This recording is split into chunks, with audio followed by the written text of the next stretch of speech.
마켓나우 2부 시작하겠습니다. 시청자 여러분 안녕하세요. 이지혜입니다. 지난주 같은 경우에는 뜨거웠던 시장의 열기를 식히는 과정이 아니었나라는 생각이 들고 악재에 좀 민감하게 반응하는 주 후반의 시장이었는데 이미 갔습니다. 이제 한 주의 출발, 오늘 시장을 딱 열어보니까 대형주가 그래도 상대적으로 반등하는 장 이렇게 보여지는 상황인데요. 오늘 전반적으로 반도체 관련주가 잘해주고 있습니다. 삼성전자는 10만 원 선을 회복을 했고요. SK 하이닉스는 5% 이상 반등세에 나와주고 있는 모습이 나타납니다. 그 밖에 긍정적인 섹터는 일본과 중국의 감정이 굉장히 안 좋아지고 있거든요. 대만 이슈로. 그래서 중국이 사실상 한일령 이런 흐름을 좀 내비치면서 우리 시장에 반사이익을 가져다 주는 게 호텔, 레저, 여행업계에 좀 번지고 있다는 거 또 하나의 중요한 특징이 아닐까라는 생각을 해보게 됩니다. 일단 우리 시장에서 좀 알려드려야 할 월요일에 핫 이슈가 있어서 브리핑에서 챙겨드리도록 하겠습니다. 바로 만나보시죠. 어제도 경제에 주목할 이슈가 좀 상당했습니다. 왜냐하면 이재명 대통령과 주요 재계 인사들이 만났거든요. 거기에서 여러 가지 통큰 투자 소식들이 나왔습니다.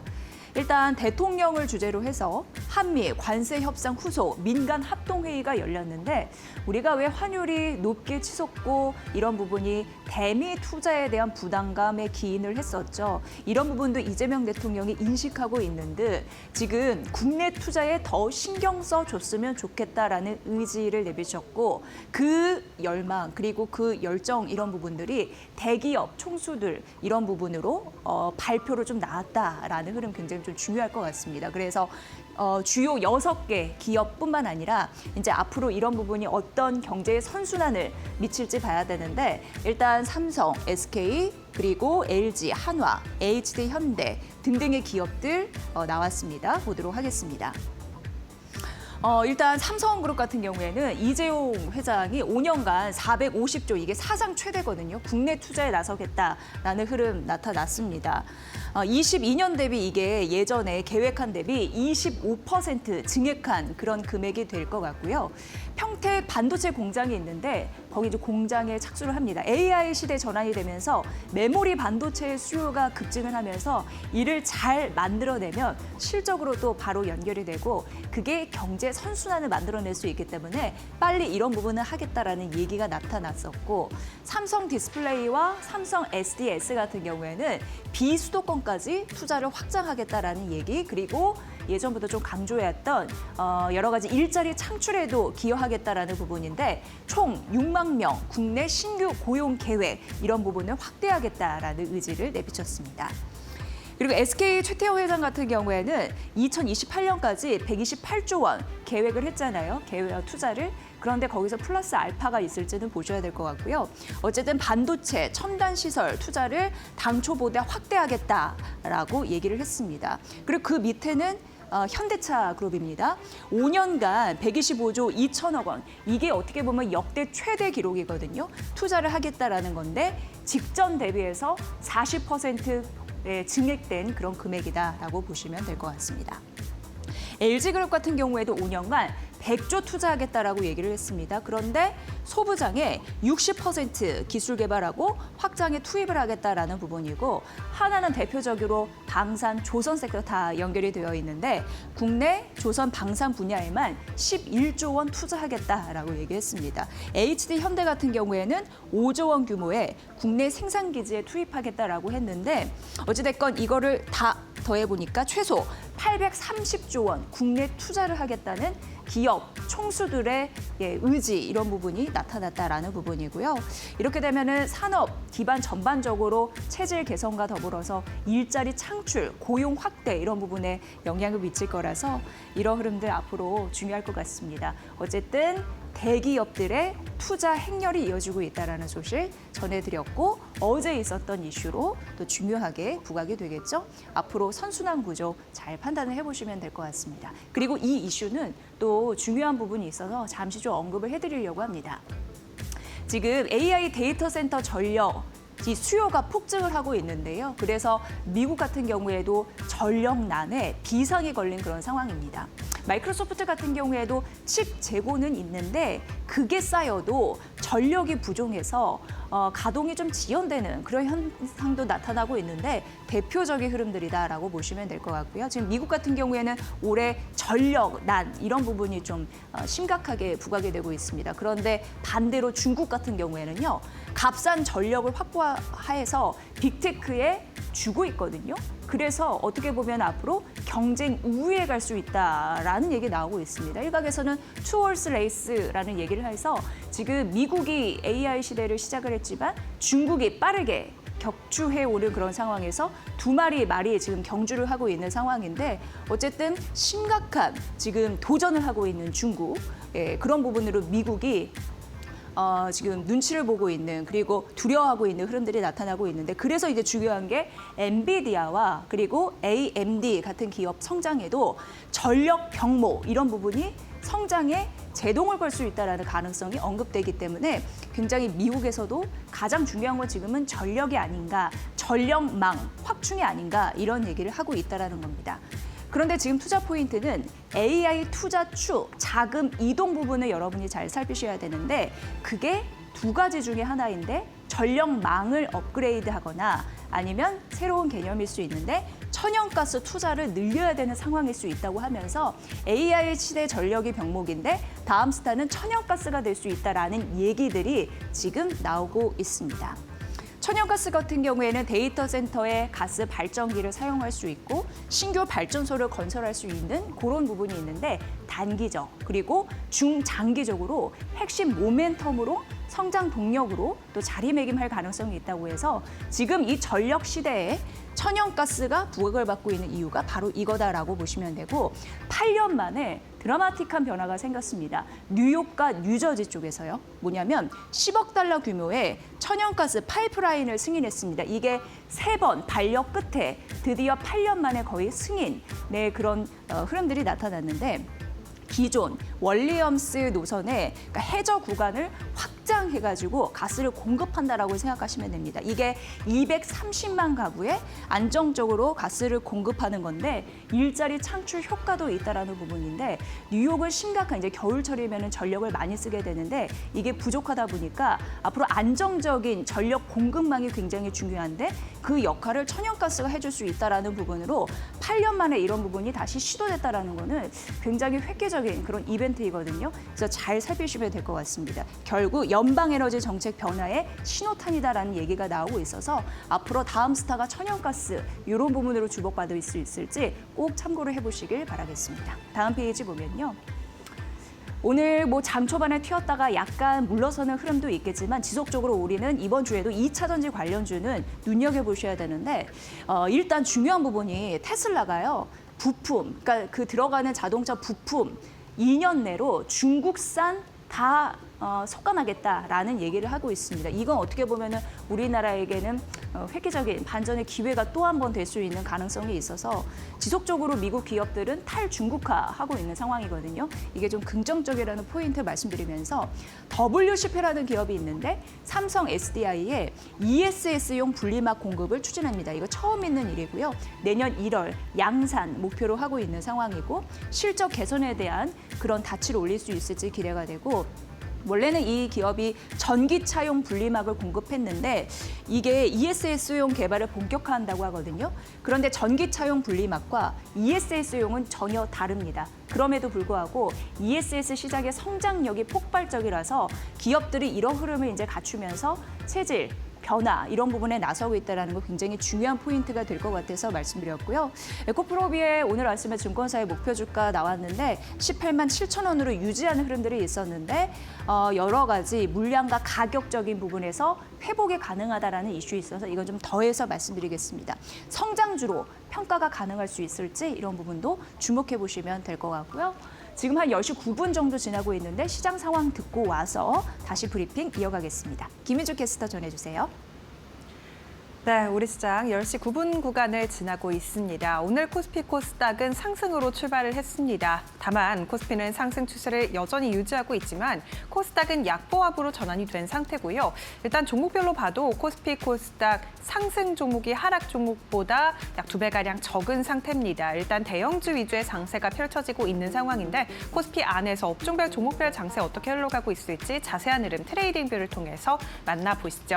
일단 초록불이 상승이고요. 빨간불이 하락입니다. 전반적으로 봤을 때 일단 종목별로 혼조세 장세가 펼쳐지고 있습니다. 빨간불과 하락불 일제히 섞여 있는데 보면 지금 시총 3위 종목단 안에서의 상승이 지수를 이끌어주고 있는 것으로 판단됩니다. 삼성전자가 약 3%가량 오르면서 오늘 장중에 10만 전자를 다시금 재회복에 성공하기도 했고요.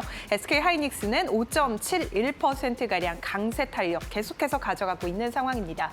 오늘 일단 미증시에서 기술주가 다시금 소폭 반등에 성공한 영향도 받고 있고요. 버크셔 해서웨이가 알파벳의 지분을 약 6조 원가량 매입했다라는 소식도 AI주들의 상승 탄력을 이끌어주고 있는 상태입니다. 또 삼성전자가 메모리 가격이 큰 폭으로 올랐다라는 소식도 나왔는데 DDR5 32GB 가격이 9월 대비해서 11월 60%가량 올랐다라는 보도에 마이크론의 주가도 4% 넘게 올랐고요. 오늘 삼성전자의 주가도 10만 전자를 회복하는 모습을 보여주고 있습니다.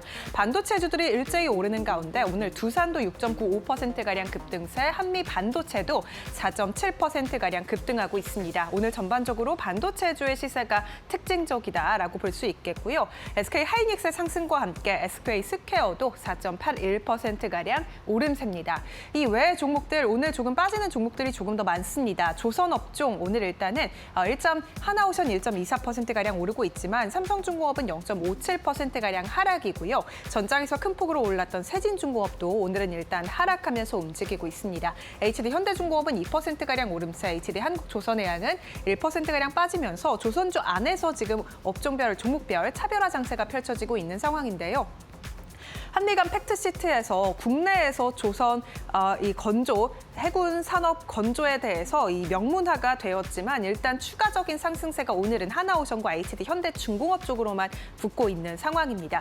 그리고 원전주도 오늘은 그렇다 할 움직임 나오지는 않고 있습니다. 두산 에너빌리티 0.77%가량 상승, 한국전력은 그래도 3% 넘게 올라주고 있지만 전반적으로 원전주 전장에서의 상승 탄력이 크게 붙고 있지는 않은 모습이고요. 2차 전지주들도 오늘 상승에서 하락으로 지금 전환이 됐습니다. LG에너지솔루션 0.97%가량 빠지고 있고요. 포스코 퓨처엠도 하락으로 전환 0.48%가량 하락입니다. 오늘 전반적으로 봤을 때 방산주도 조금 쉬어가는데 조선, 방산, 원전 지지부진한 움직임을 시가총액 상위단에선 일단 보여주고 있고 일제히 반도체 쪽으로 수급이 강하게 몰리는 모습이 오늘 시장의 특징이라고 볼 수 있겠습니다. 그리고 오늘 삼양식품이 5% 넘게 올라주고 있습니다. 삼양식품 같은 경우에는 이 3분기 호실적을 발표했는데 삼양식품과 농심 일제히 오늘 증권가에서 목표가 상향 리포트가 나왔고요. 이에 따라 삼양식품 지금도 5% 넘는 강세입니다. 삼양식품 앞으로 4분기 실적에 대한 기대감까지 붙고 있습니다. 미국 가격 인상 효과가 4분기부터 나타날 것이라면서 증권가에서 목표가 200만 원짜리도 나왔다라는 점 짚어드리도록 하겠고요. 농심에 대해서는 60만 원으로 목표가 상향 리포트가 나왔습니다. 오늘 그리고 전력 설비도 좋습니다. LS 일렉트릭 지금 4.87%가량 오르고 있는데 LS 일렉트릭이 1,100억가량의 북미 데이터 센터 전력 인프라 수주 계약을 발표를 했습니다.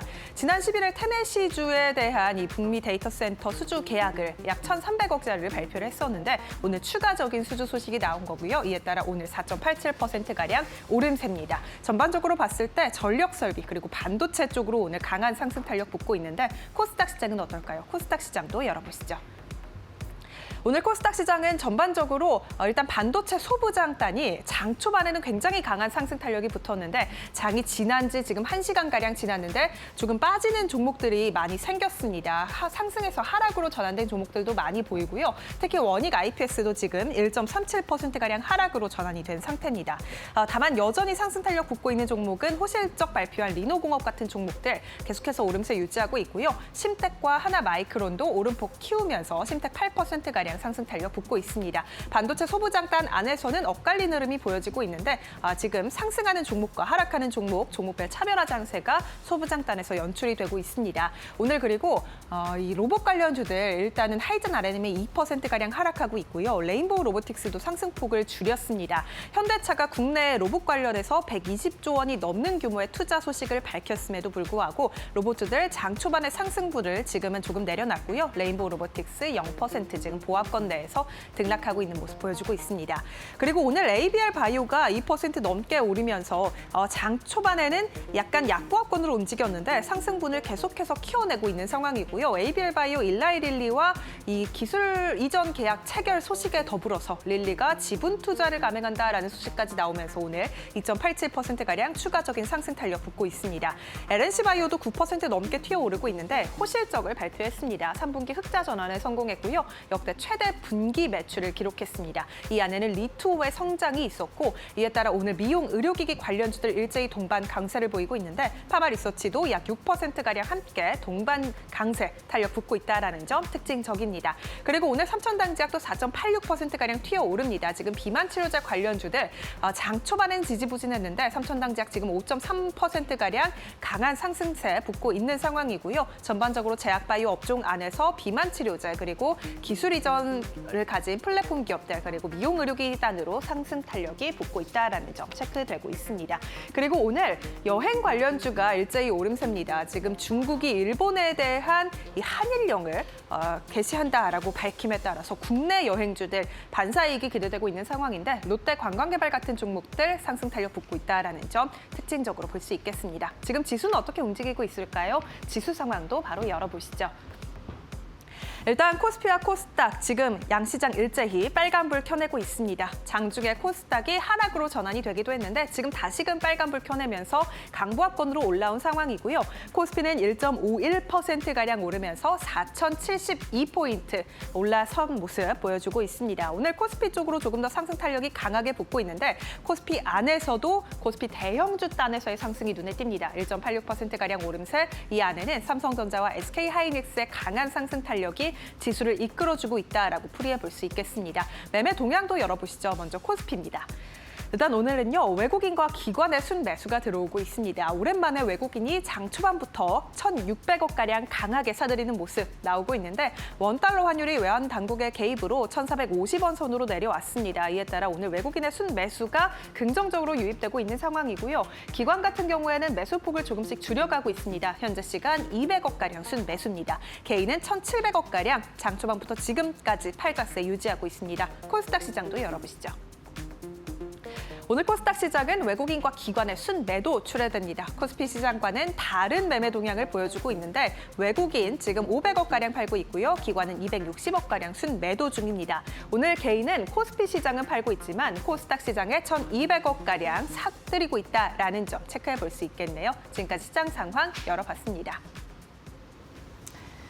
한국과 미국의 관세 협상 타결 관련해서 종합적으로 국민들께 보고하는 그런 내용이 이미 공개가 됐습니다. 그러면서 오늘 아침 증권사 한국투자증권에서는 조선, 특히 핵 추진 잠수함 관련해서 굉장히 의미 있는 리포트를 내놨더라고요. 여러분께 좀 설명을 해드려야겠다 싶어가지고 뽑아봤습니다. 여러분 아시다시피 백악관에서는 그 미국 선박을 이제 한국에서 건조할 수 있게끔 하는 그런 부분의 가능성을 명시를 했습니다. 그러니까 어떻게 보면은 우리나라가 생산 기지로서 잘 활용될 수 있다라는 그런 부분이죠. 그러니까 앞으로 미 의회에서 ships 관련해가지고 그런 관련 법안도 통과해서 추진될 가능성 굉장히 높아져 있는 상황이고요. 대통령실 국가안보실장 공식 브리핑에서도 한국형 SSN은 핵 추진 잠수함이라고 보시면 되는데 국내에서 건조 가능성을 동시에 확인을 했습니다. 그래서 앞으로도 이런 시기가 앞당겨지지 않을까라는 가능성이 있고 저희 마켓나우 2부에서 왜 핵 잠수함 관련해서 최고의 전문가인 문근시 한양대 교수 통해서 인터뷰를 해드린 바가 있는데 그 교수님 말씀에 의하면 사실 핵 추진 잠수함 2기보다는 원자력 잠수함으로 우리가 통일해서 쓰기로 했다라고 하는데 느낌적으로 핵 추진 잠수함이 더 와닿으실 것 같아서 이렇게는 좀 써보도록 하겠습니다. 그래서 이제 한국이 미국에게 뭘 줄 것인지, 미국과 한국이 뭘 줄 것인지 이런 부분에 대한 니즈가 많아서 이런 협상 타결에 대한 그런 부분을 이끌어낼 수 있었을 텐데요. 일단 한국에서 미국에게 주는 거는 배입니다. 배를 만들어주겠다라는 부분인데 미국의 상선이나 해군들 전투하러 갈 때 쓰는 그런 배, 전투함 그런 부분을 만들어주고 정비를 해줄 수 있는 상황이고요.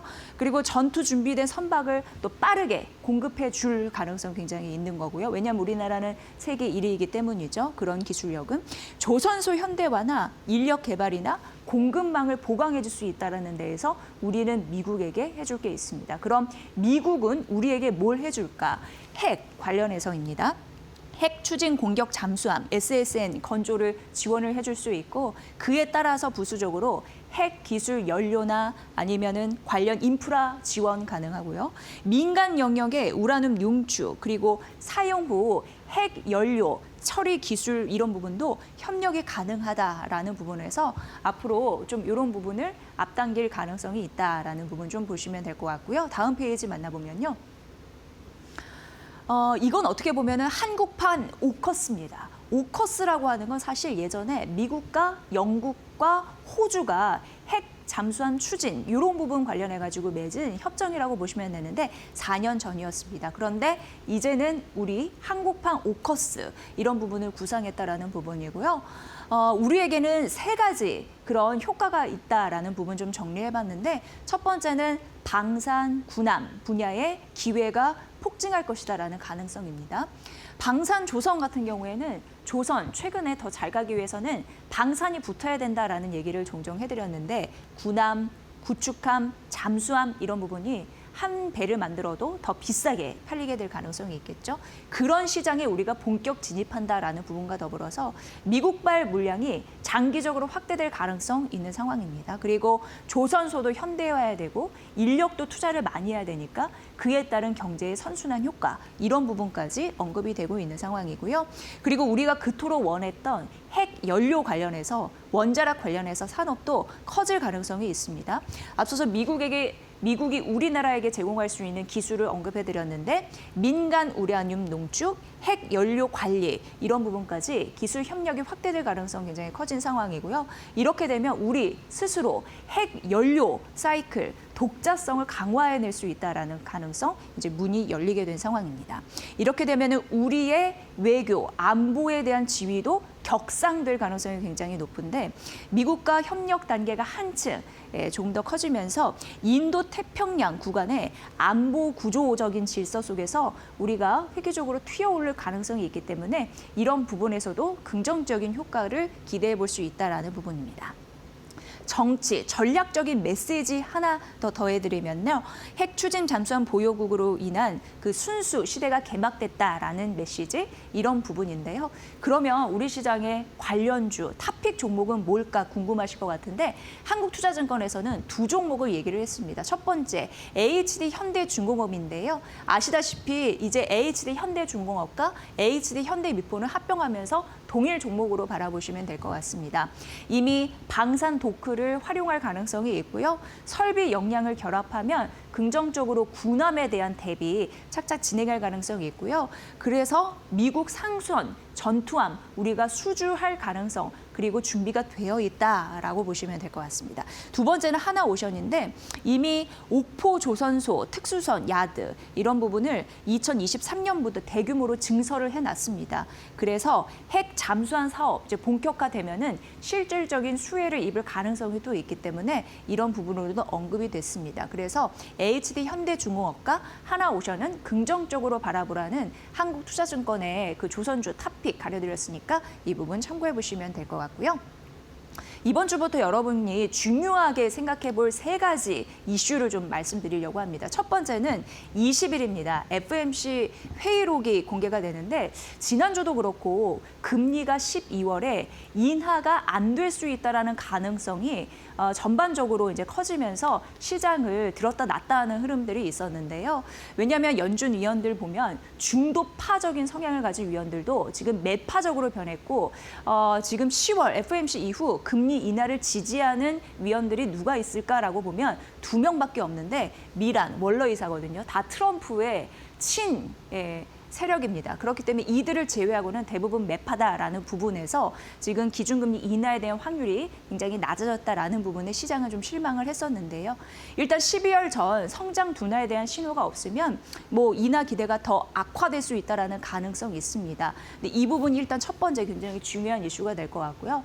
사실 금리 인하에 대한 전망 후퇴 때문에 AI 기술주 이런 부분이 버블론에 더해 힘이 더 실리면서 떨어지는 흐름들이 있었는데요. 결국 이번 주는 엔비디아 실적 발표하거든요. 목요일 장 마감 이후에 실적을 발표할 것으로 예상되는데 그게 또 중요한 분기점이 될 것 같아서 이 엔비디아 실적을 두 번째로 말씀드리겠습니다. 지금 금리 인하가 안 될 것 같다라는 우려감 때문에 유동성 부족에 대한 리스크, 또 AI 기술주가 너무 과도한 투자를 했지 않느냐, AI 성과가 불확실할 것 같지 않냐, 실적에 대한 우려감, 이런 부분 때문에 AI 반도체주가 지난주 흘러내리는 흐름들이 있고 또 키옥시아, 일본 낸드플래시 기업으로 유명하잖아요. 여기도 매출이 부진한 흐름들이 나타나면서 이거 전통 반도체 역할이 긍정적이라고 봤는데 그 리스크가 좀 커지지 않을 것인가, 리스크가 생기는 거, 흠집이 생기지 않을까라는 우려가 생겼지만 어쨌든 키옥시아 같은 경우에는 모바일 쪽 부진했고 작년 IPO 과정에서 실적이 좀 부풀려서 기저효과가 있었다라는 분석이 있으니까 이 부분 좀 참고해 보시고요. 어쨌든 세 가지 중에 첫 번째랑 두 번째 말씀드렸는데 LS증권에서 그래도 이거는 장기적인 추세는 아니고 단기적인 악재가 될 가능성이 있다라고 얘기해서 그거 잠시 말씀드리면 유동성 이슈와 투기적인 부분을 좀 나눠서 살펴보면 유동성 쪽에서는 뉴욕 연은 총재 존 윌리엄스 같은 경우에 연준이 채권 매입을 재개할 가능성이 있다라고 언급을 했거든요. 그러니까 연준이 채권을 사면 돈을 주고 사잖아요. 그 돈이 시중에 유동성을 좀 공급할 가능성이 있어서 앞서서 유동성 이슈가 있지만 이건 좀 제한될 가능성이 있다라는 거고 SLR 완화가 임박하다라는 부분이 나타났는데 이거는 은행들의 자본 건전성을 위해서 좀 옥죄는 흐름입니다. 그런데 이 빗장을 좀 풀어주기로 했는데요. 그럼 자연스럽게 좀 유동성 공급될 최소한 막지는 않을 가능성이 있거든요. 그래서 그 이슈가 있다. 지금 백악관 제출 승인 대기하고 있는데 조만간 블룸버그에서도 최종안이 채택될 가능성이 있다라고 했는데 그런 빗장을 풀 가능성이 있다라고 하면서 미국 은행들이 선제적으로 수익 창출에 대한 기회를 모색한다라는 부분에서 유동성 이슈도 약간 풀리지 않겠느냐라는 LS증권의 반박 이런 부분이 있었습니다. 그리고 두 번째 투기적인 이슈로 봤을 때 엔비디아 실적 그래서 굉장히 중요할 것 같고요. 뭐 골드만삭스 같은 경우에는 그래도 매출이나 이익 같은 부분에 긍정적으로 나올 것이라고 예상하더라고요. 어쨌든 중요한 건 젠슨항 CEO의 입입니다. 발언인데 AI 투자, 기조, 방향성, 새로운 수요처가 있는지 이런 부분이 언급되는지 여러분도 좀 주목해 보시면 될 것 같습니다. 그리고 이제 4분기 실적 이런 부분 굉장히 중요한데 세 번째 부분입니다. 세 번째 앞서서 유동성과 그리고 투기 부분 말씀드렸으면 이제 이번 주 앞으로도 봐야 될 세 번째 이슈는 4분기 실적 전망이 될 것 같은데요.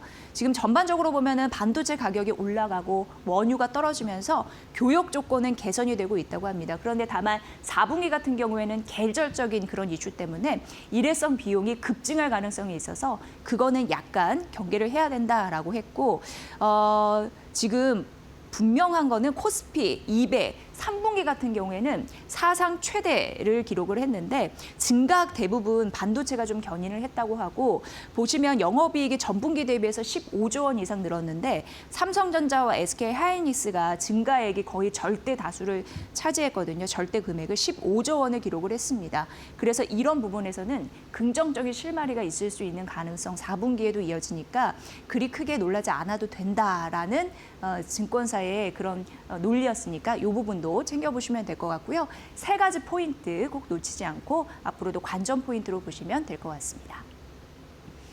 하나증권에서는 반도체 관련해서 얘기를 했는데 일단 시장을 보니까 국내 메모리 반도체만 유독 좀 조정받는 흐름들이 있었다고 하거든요. 그거를 차액 실현과 피로감의 영향이다라고 얘기를 했고 대신 마이크론과 대만 메모리는 견조했다라는 부분을 들어서 이제 메모리 업체들 주가는 그래도 견조하다라고 얘기했거든요.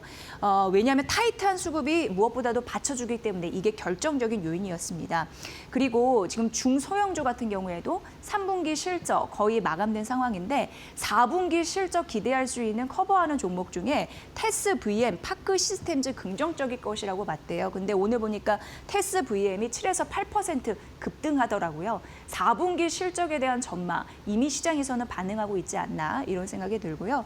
21일 날 한국 수출액 잠정치가 발표가 되는데 긍정적으로 나올 가능성 언급했으니까 이 부분도 참고해 보시면 될 것 같습니다.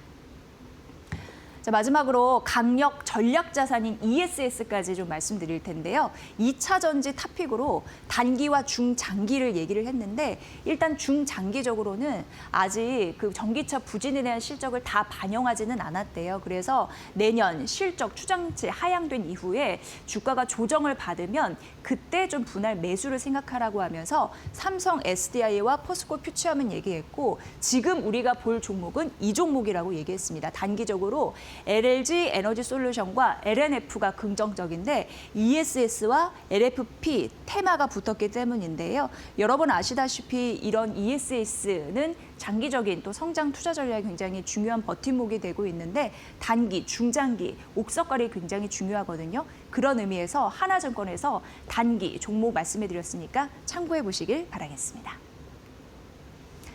네, 오늘 대형주 위주로 반등세 좀 나타나는데요. 김태훈 이데일리온 파트너는 어떻게 이 시장을 분석하고 있을지 여쭤보도록 하겠습니다. 파트너님 어떻게 보세요? 네, 안녕하세요. 네. 일단 지난 주말 사이에 이재명 대통령과 7대 그룹 회장들이 만나서 국내 투자에 대한 얘기가 나온 게 굉장히 중요합니다. 이게 지금 경제를 움직일 때 있어서 국가가, 정부가 투자해주는 목과 또 기업이 투자해주는 목, 또 가게가 투자하는 목, 각각의 그 자기네 그 투자하는 그 스페이스가 있는데요. 요번에 대기업이 국내에 대규모 투자를 하겠다고 발표를 했습니다. 물론 이 액수가 그 액수만큼 그대로 투자가 되는 경우는 드뭅니다. 하지만 나름대로 미국에다가 대규모 투자를 한 것에 대해서 이 내부적으로 우리 한국인들의 일자리를 대기업이 책임져주지 못한다는 말들이 나오니까 그 면피를 하기 위해서라도 이런 국내 대규모 투자를 발표하긴 했지만 여기서 진짜로 투자되는 분야들이 있습니다. 특히 반도체 같은 경우 지금 시장에서도 반도체 부분이 지금 시장을 견인해가고 있고 그런 모습에서 이 삼성전자나 SK하이닉스가 대규모 투자를 예정하고 있기 때문에 이런 것인데요. 여기에 대해서 이 반도체 장비부터 시작해서 반도체 소재나 이런 쪽에 있는 기업들 모두 그 수혜를 보게 돼요. 대표적으로 CXL 반도체 같은 경우는 내년부터 양산을 합니다. 이게 HBM 반도체의 그 차세대로 불려지는 반도체인데요. 이쪽 같은 경우는 뭐 가장 기본적으로 지금 PCB 발주들이 나가기 때문에 코리아 서킷이나 TLB가 가장 큰 수혜를 보고 있죠. 그렇기 때문에 이번 달 들어와서 이 코리아 서킷이나 TLB는 주가 줄기차게 달리고 있습니다. 이런 부분을 봤을 때 대기업이 투자해주고 있는 부분, 이 자동차 분야에서 현대차에서 자율주행이나 AI 쪽 관련해서 투자하는 부분, 이런 쪽에 관련된 종목들을 찾아보시면 지금 의외로 이쪽에서 파란불 켜고 있다면 여러분에게 싸게 살 기회를 주는 겁니다. 그리고 지금 약세장에서는 바이오주다라는 말이 있는데 이게 우리 한국의 바이오 업체들은 나름대로 이제 그 IT와 협력을 해서 기존의 그 유럽이나 미국이나 이런 기존 이 바이오 의약품 신약 개발하는 쪽에서 갖고 있던 시장보다 다른 차원의 시장의 기술을 갖고 있습니다. 그렇기 때문에 이런 쪽에서 그 AI 기술을 접목된 이 바이오 기술의 진보가 좀 예정돼 있고 이러한 부분에서 우리나라 한국 그 바이오 업체들이 갖고 있는 기술이 굉장히 좀 진보된 형태의 플랫폼 기반의 기술이라는 것이죠. 그런 면에서 바이오 종목들이 지금 시장을 견인하는 것은 그런 이 IT와 접목돼 있고 AI 기술이 들어와 있는 그런 기술의 이 바이오 신약 개발 업체들이 상장이 돼 있다는 겁니다. 그런 면에서 좀 차별화되는 것 같고요. 하지만 역시나 약세장에서는 이 경기 방어적 성격도 있고 또 실적 자체를 보지 않는 바이오 신약 개발사들이 강세를 나타내는 건 일반적인 현상입니다. 그래서 물론 이제는 뭐 이 기술을 수출해서 D&D 파마텍이나 오름 테라피스틱스, 로킷 헬스케어 같은 경우 실질적으로 돈을 벌고 있는 회사들이기도 하죠. 자, 그리고 좀 전에 건님이 말씀하신 것처럼 지난번 그 금요일 날인가요? 그 시장 폭락이 나타났을 때 그 원인을 이창용 한총재가 블룸버그 TV와 인터뷰했을 때 금리 인상 가능성을 내비친 것이 원인일 수도 있다 이런 말들이 나왔습니다. 실제로 성장주, 대표적인 성장주는 로봇주죠. 로봇주들이 전반적으로 그때 이후로 약세로 돌아선 상태입니다. 그리고 금리 인하에 대해서 말 그대로 내년 4월 달까지 이창용 한은총재의 임기가 그때 끝나는데요.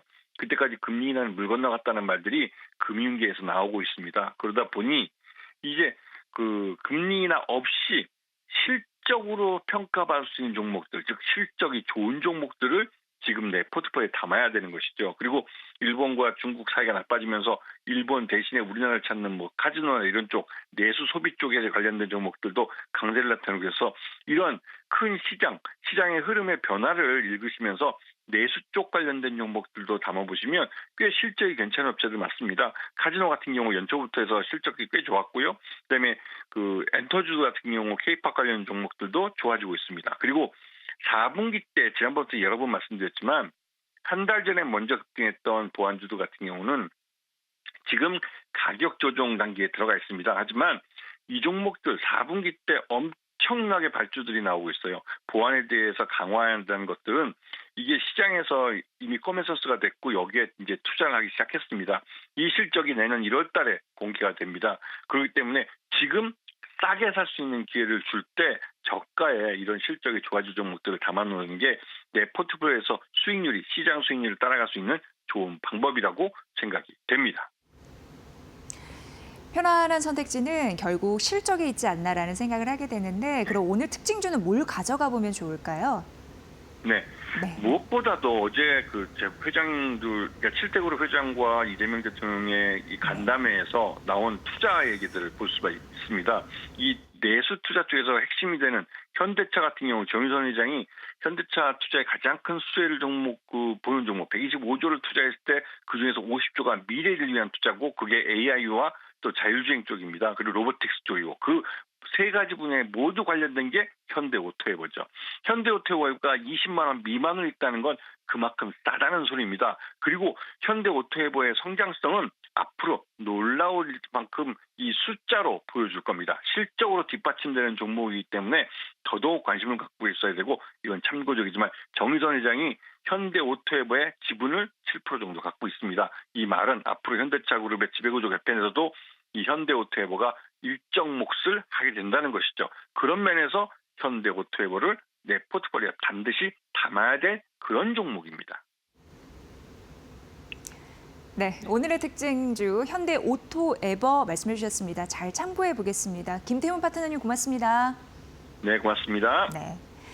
앵커 브리핑에서 이번 주에 정말 중요한 이슈는 엔비디아 실적이다라고 언급해드렸는데요. 바로 강정수 박사 모시고 그 실적 분석해드리겠습니다. 잠시만요.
국내 대기업들이 800조 원이 넘는 초대형 투자 계획을 내놨다. 이재명 대통령이 16일 오후 용산 대통령실에서 주재한 민관 합동회의에서 삼성, 현대차, SK, LG 등 4대 그룹이 향후 5년간 국내에 대규모 투자를 약속한 것이다. 삼성은 450조 원을 투입해 평택 오라인 등 반도체 생산 라인을 확충하고 최근 인수를 완료한 유럽 최대 공조기기 업체인 플렉트 그룹의 한국 생산 라인을 광주에 마련하는 방안을 검토하는 등 지역 거점도 확대한다. 현대차는 AI 로봇 수소 등 미래 사업에 50조 원을, SK는 용인 반도체 클러스터를 중심으로 128조 원 이상을 투자한다. 최태원 회장은 용인 클러스터만 600조 원 투자가 예상된다고 밝혔다. LG는 소부장 중심으로 100조 원을 투입한다. 이재명 대통령은 정부는 규제 완화 등 가능한 모든 지원을 하겠다며 기업과 노동은 함께 가야 한다고 강조했다.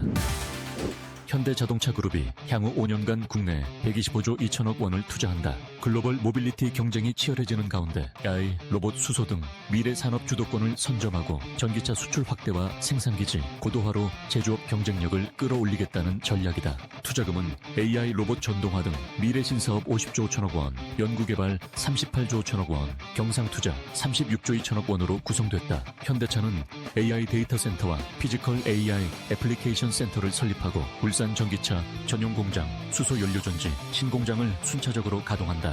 협력사 관세 부담을 전액 보전하고 중소부품업체의 스마트 공장 전환도 지원한다. 현대차의 이번 행보가 글로벌 전환기 속 국내 산업 제도약의 불씨가 될지 기대된다.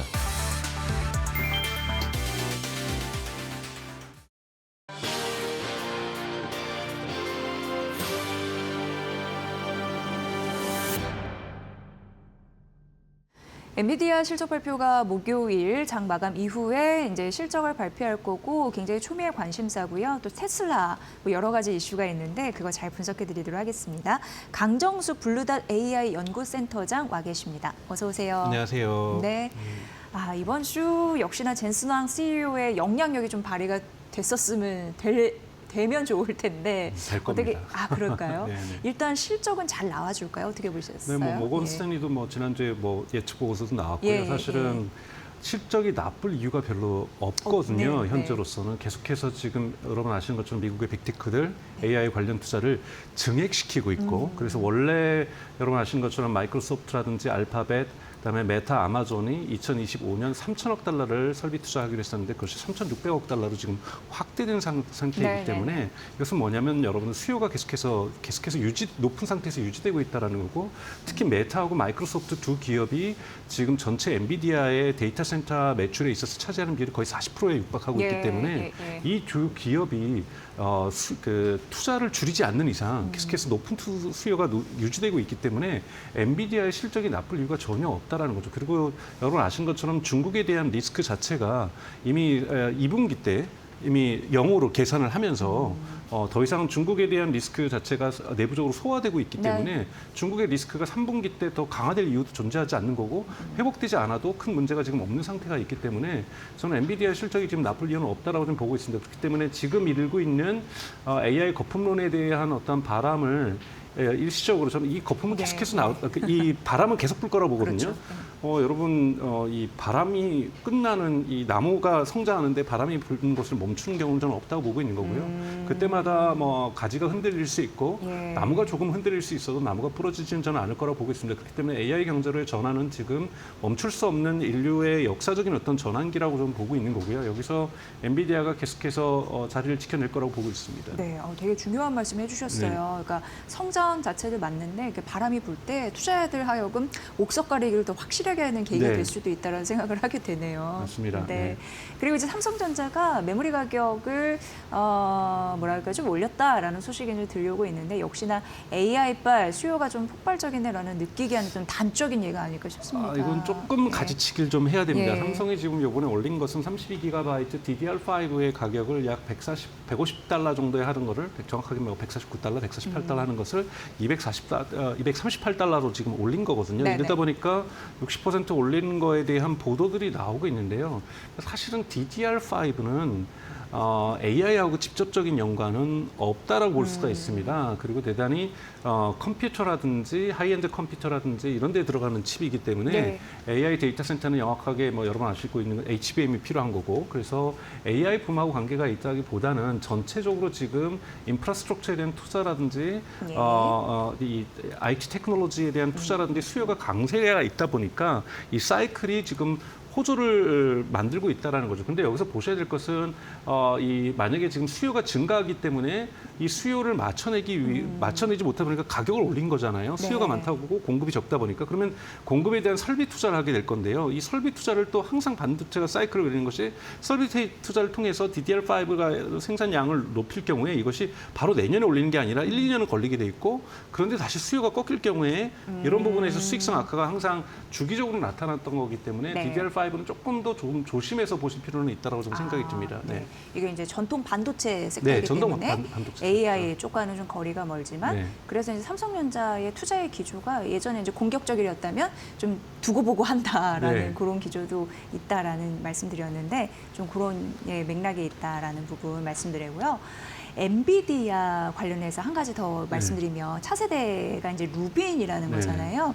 그런데 그 빅테크 산업에 대해서 올해는 메모리인데 내년은 뭐 기판이고 소재다 이런 쪽도로 갈 것이다 이런 분석이 있었어요. 어떻게 보세요? PCB나 네. CCL에 대해서도 뭐 당연하게 이런 기판들도 업데이트 되는 거니까 이런 기판을 만드는 회사들 지금 뭐 유리기판부터 시작해서 관심들이 많이 쏠리고 있는 것은 사실인 거고요. 그리고 이제 지금 이제 블랙엘이 우선은 지금 램프업 양산 구간으로 지금 들어가기 시작한 거고 또 이 블랙엘을 저는 이렇게 왜 양산을 끌지 않고 또 루빈이라고 하는 새로운 것을 계속해서 업데이트하려고 하는 엔비디아의 어떠한 목표는 대단히 좋다라고 보지만 사실은 되게 쫓아가기 벅찰 정도로 블랙엘이 이제 양산 들어가고 있는데 다시 또 루빈을 양산해야만 하는 것이 2026년 내년부터라는 거죠. 여기에서는 조금 더 진화된 HBM뿐만이 아니라 여기에 이제 SK 하이닉스의 HBM4가 들어가는 거고 삼성도 HBM4에서는 성공할 수 있을 거라고 많은 사람들이 기대를 하는 거고 여기에 유리기판이라든지 당연한 이 기판들도 조금은 웨이퍼들도 다 업데이트되다 보니 여기에 관련된 한국 기업들이 있다 보니 여러분들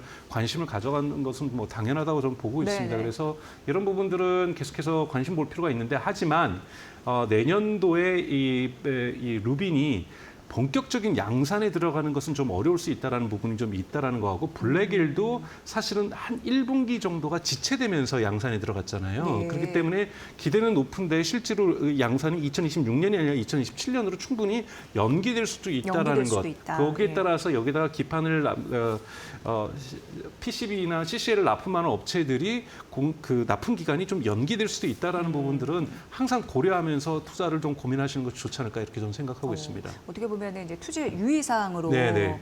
함께 좀 생각을 해봐야 될 되게 중요한 또 지점이네요. 네네. 네, 부분 말씀드렸고요. 그렇다면 이제 반도체 같은 경우에 조정식 비중 확대 전략에 대해서는 어떻게 보시는지요? 저는 네. 뭐 전체적으로 반도체도 뭐 한미 반도체부터 해서 밸류체인을 구성하고 있는 것이 워낙 많은데요. 지금 그러니까 즉 유선 인터넷에서 무선 인터넷으로 옮길 때, 즉 스마트폰 시대가 오면서 모바일 경제로 가면서 큰 폭의 세계 경제의 재편들이 이루어졌고요. 예. 당연하게 뭐 닷컴 같은 버블이 생기면서 유선 인터넷 같은 경우에는 조금은 고통은 있었지만 유선 인터넷 시대를 하나를 맞았던 거고 모바일 인터넷 맞았던 거고 이제 AI 경제로 세 번째 큰 흐름들을 만들어내는 거고 경제의 판도를 크게 바꾸려고 하는 거고요. 여기에 맞춰서 또 모바일 경제하고는 또 다르게 인류가 지금까지 경험해보지 못했던 생산성의 어떤 향상이라든지 또는 아직은 시장에 나오지 않지만 휴머노이드 로봇의 어떠한 청출이라든지 여기에 맞춰서 심지어 휴머노이드 로봇 사업에 들어가고 있지 않은 오픈 AI 같은 경우 10년 동안 앞으로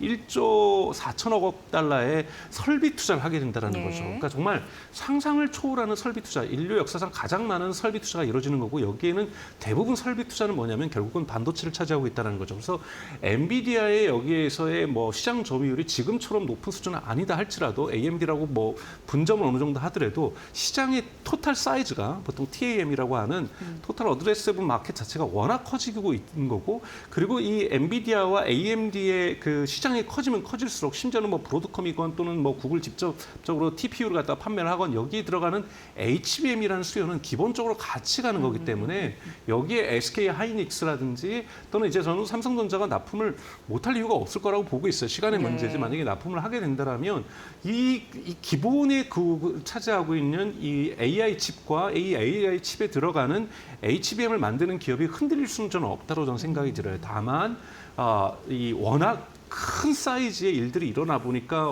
지난주에 있었던 마이클 베리 같은 사람들이 이렇게 한번 바람 훅 불면은 전체가 조금 흔들릴 수밖에 없는 거고 저는 바람은 계속해서 불 거라고 봐요. 워낙 큰 사이즈. 지금 계속해서 지금 주가가 올라가고 있음에도 불구하고 여러분 아시는 것처럼 공포지수 또한 계속해서 높은 상태에 있는 거잖아요. 사람들이 오늘 이렇게까지 오랫동안 계속해서 상승장을 한다란 말이야. 불안감 속에서 계속 쫓아가고 있는 상황이다 보니 작은 바람에도 작은 돌에도 넘어질 수 있고 바람에도 쓰러질 수가 있는 거거든요. 하지만 이 굵은 이 나무의 근본적인 어떤 성장하고 있는 것은 저는 흔들림이 없을 거라고 보는 거고 여기에 대해서 여러분들이 흔히 말하는 장기 투자의 전략을 가져간다라면은 단기 투자라면은 여러분들이 좀 더 조심해서 보셔야 되겠지만 장기 투자라고 한다라면 이러한 조정 공간에서 조금은 투자액을 늘린다든지 그렇죠. 예. 그러니까 그렇다고 해서 뭐 항상 저점을 맞출 수가 없는 거고 우리가 고점을 맞출 수가 없는 거기 때문에 이러한 분할 매수를 들어갈 때 이러한 조정 국면에 온다고 해서 뭐 올인하는 건 아니지만 조금 더 한다든지 또는 정말로 큰 바람이 불 것 같으면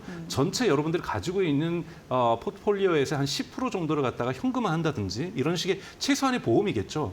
이러한 장치들을 해나간다라면은 이러한 조정 국면에서도 효과적인 또는 성공적인 투자가 될 수 있다고 저는 보고 있습니다. 네. 그런 통큰 투자의 자금이 결국 반도체에 몰리기 때문에 장기적인 관점에서는 우상향 곡선을 탈 수밖에 없다. 예. 그렇죠. 근데 내년에 여러분 이제 오픈 AI가 상장을 하게 될 것 네, 같거든요. 네. 그러니까 지금 내년에. 현재 올해 3월 달에 이제 3천억 달러의 기업 가치가 있었고 그다음에 8월 달에 5천억 달러의 기업 가치가 있었고 10월 달에 지금 6천억 달러의 가치를 네. 받고 있어요. 여러분 인류 역사상 상장 전에 이렇게까지 지금 스페이스 X보다도 높은 상태잖아요. 이렇게 되면은 내년도에 봄에 상장을 하게 되면은 상장 그 자체에서부터 1조 달러를 평가받을 거라고 다들 기대를 하고 있어요. 왜냐 네. 봄을 생각하고 있는 거고 소프트뱅크도 사실 엔비디아의 지분을 처리한 것도 오픈 AI와 협력하기 위해서라는 이제 주장들이 가장 강력하게 받아들여지고 있는데요.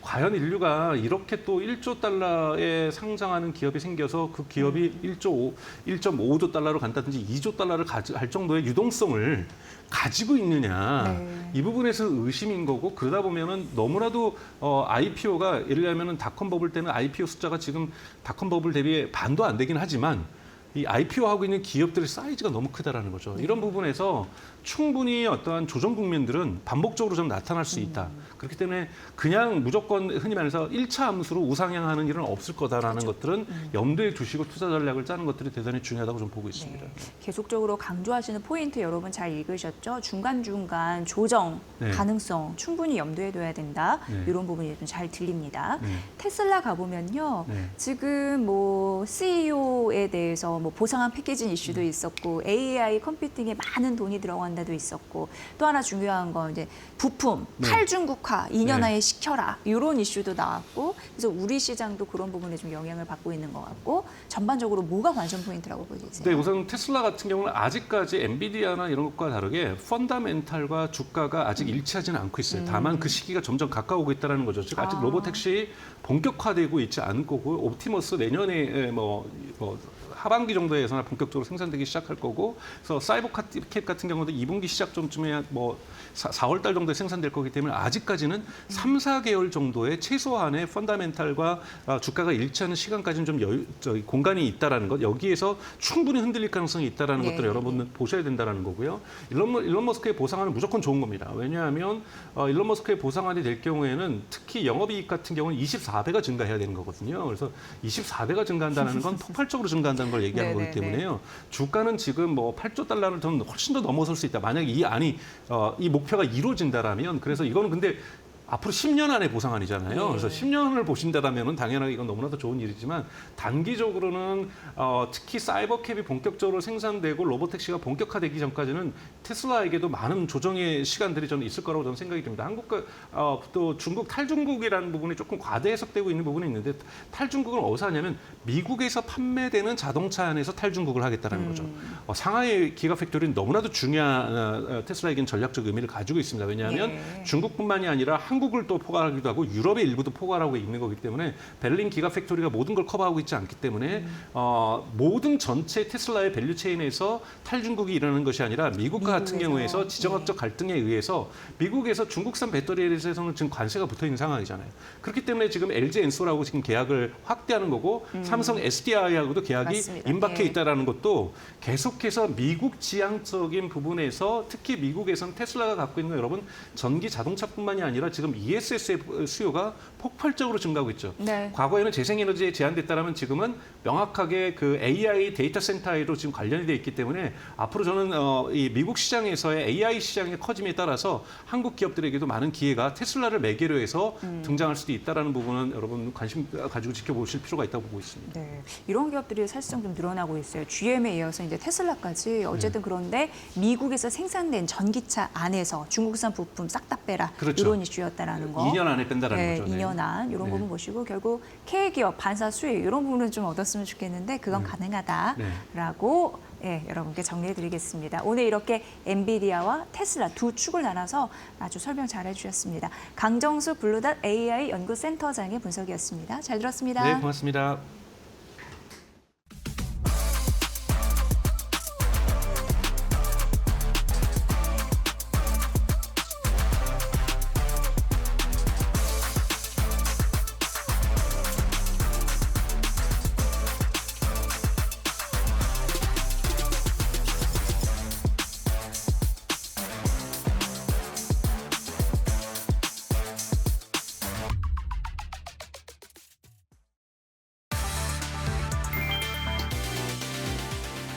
이재용 삼성전자 회장이 미래 기술 개발을 위해 모든 노력을 다하겠다며 온영한 450조 원 규모의 국내 투자 계획을 공식화했다. 16일 대통령실에서 열린 한미 관세 협상 후속 민관 합동회의에서 이 회장은 경제가 녹록지 않지만 약속대로 국내에서 6만 명을 고용하겠다며 AI 데이터 센터도 수도권 외 지역에 짓겠다고 밝혔다. 삼성은 평택 반도체, 오라인 건설, 전남구미 AI 데이터 센터 구축, 울산 전고체 배터리 공장, 아산 OLED 라인, 부산 패키지 기판 확대 등 지역 거점을 강화한다. 청년 고용과 협력사 상생도 병행해 6만 명 직접 채용과 8,000개 일자리 창출을 목표로 한다. 이번 450조 투자 계획은 국력의 핵심은 산업 경쟁력이라는 이 회장의 구상과 맞물리며 정부의 균형 발전 미래 산업 육성 기조와 함께 국내 산업 전반에 파급 효과가 기대된다.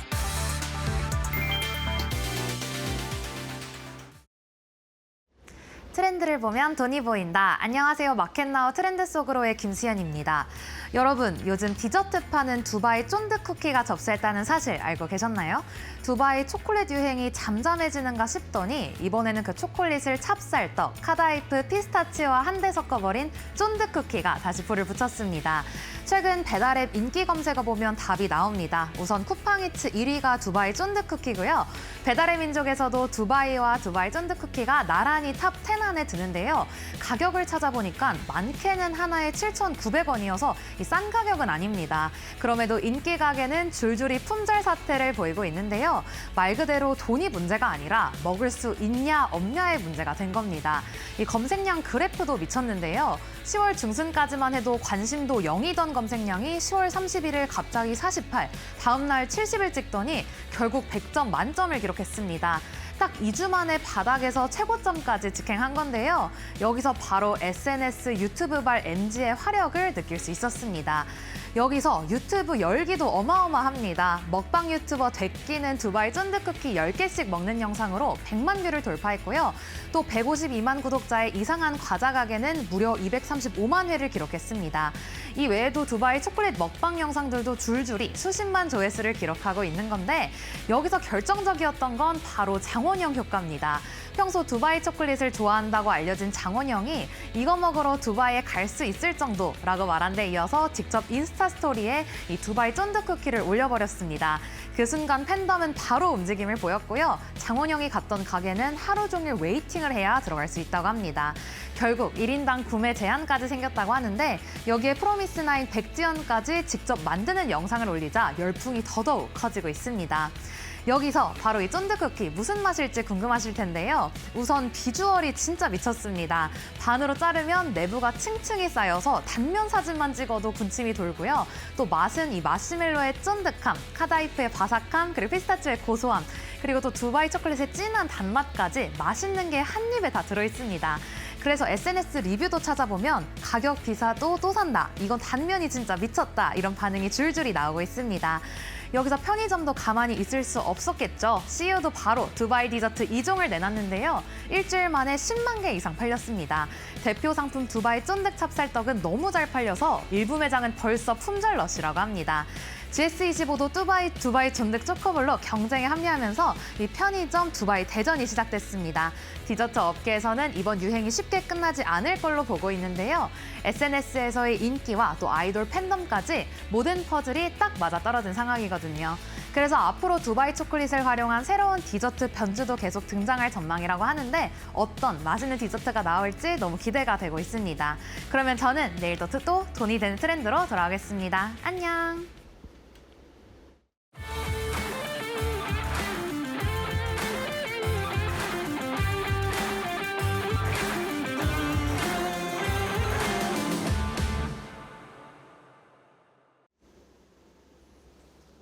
안녕하세요. 마켓마블 신일사업입니다. 저는 근데 저런 거 인기 있을 때마다 줄 서서 드시는 분들 대단하다는 생각이 들거든요. 저는 이제 옛날에는 그랬을까 모르겠는데 진짜 저렇게 서서 먹고 싶진 않습니다. 그냥 안 먹고 맙니다. 자, 그런데 지금 장원영 씨가 저거를 또 건드려서 대박이 났잖아요. 지금 우리 소비주들 보면은 정말 장원영이나 리사 이런 거 인스타에 한번 올려버리면 지금 난리가 나기 때문에 정말 저번에 애기들이 SBC 3립 같은 거 그거 호빵이라도 먹었으면 어떨까 장원영 씨가 그런 생각이 드는데요. 오늘 이 제 종목도 지금 사실 이거 누가 입고 만약 나오면은 약간 불티나게 팔릴 수 있는 그런 아이템이거든요. 자, 영업무역입니다. 저 사실 영업무역을 오랫동안 잊고 지냈는데 이게 갑자기 지금 이거 무슨 일인가요? 그렇죠? 이거 지금 아니 솔직히 말해가지고 지금 이 SK하이닉스랑 삼성전자 아니면 조방원 그다음에 코스닥은 바이오 안 가지고 있으면은 솔직히 소외되어 있거든요. 지금 여러분들 지금 뭐 무슨 그 국장 하시는 분들 뭐 그런 것도 있더라고요. 뭐 남편이 국장하고 아내가 미장을 해가지고 뭐 파이어족 됐다고 지금 또 유튜브에 막 몇 개 나오던데 그 국장을 한다고 다 그렇게 된 건 아니에요. 지금 여러분들 주위에 물어보세요. 말 못하는 사람은 진짜 많아요. 금액도 엄청 크게 투자하시는 분인데 지금 마이너스 60%, 70% 수두룩합니다. 왜냐하면 완전 소외되어 있거든요.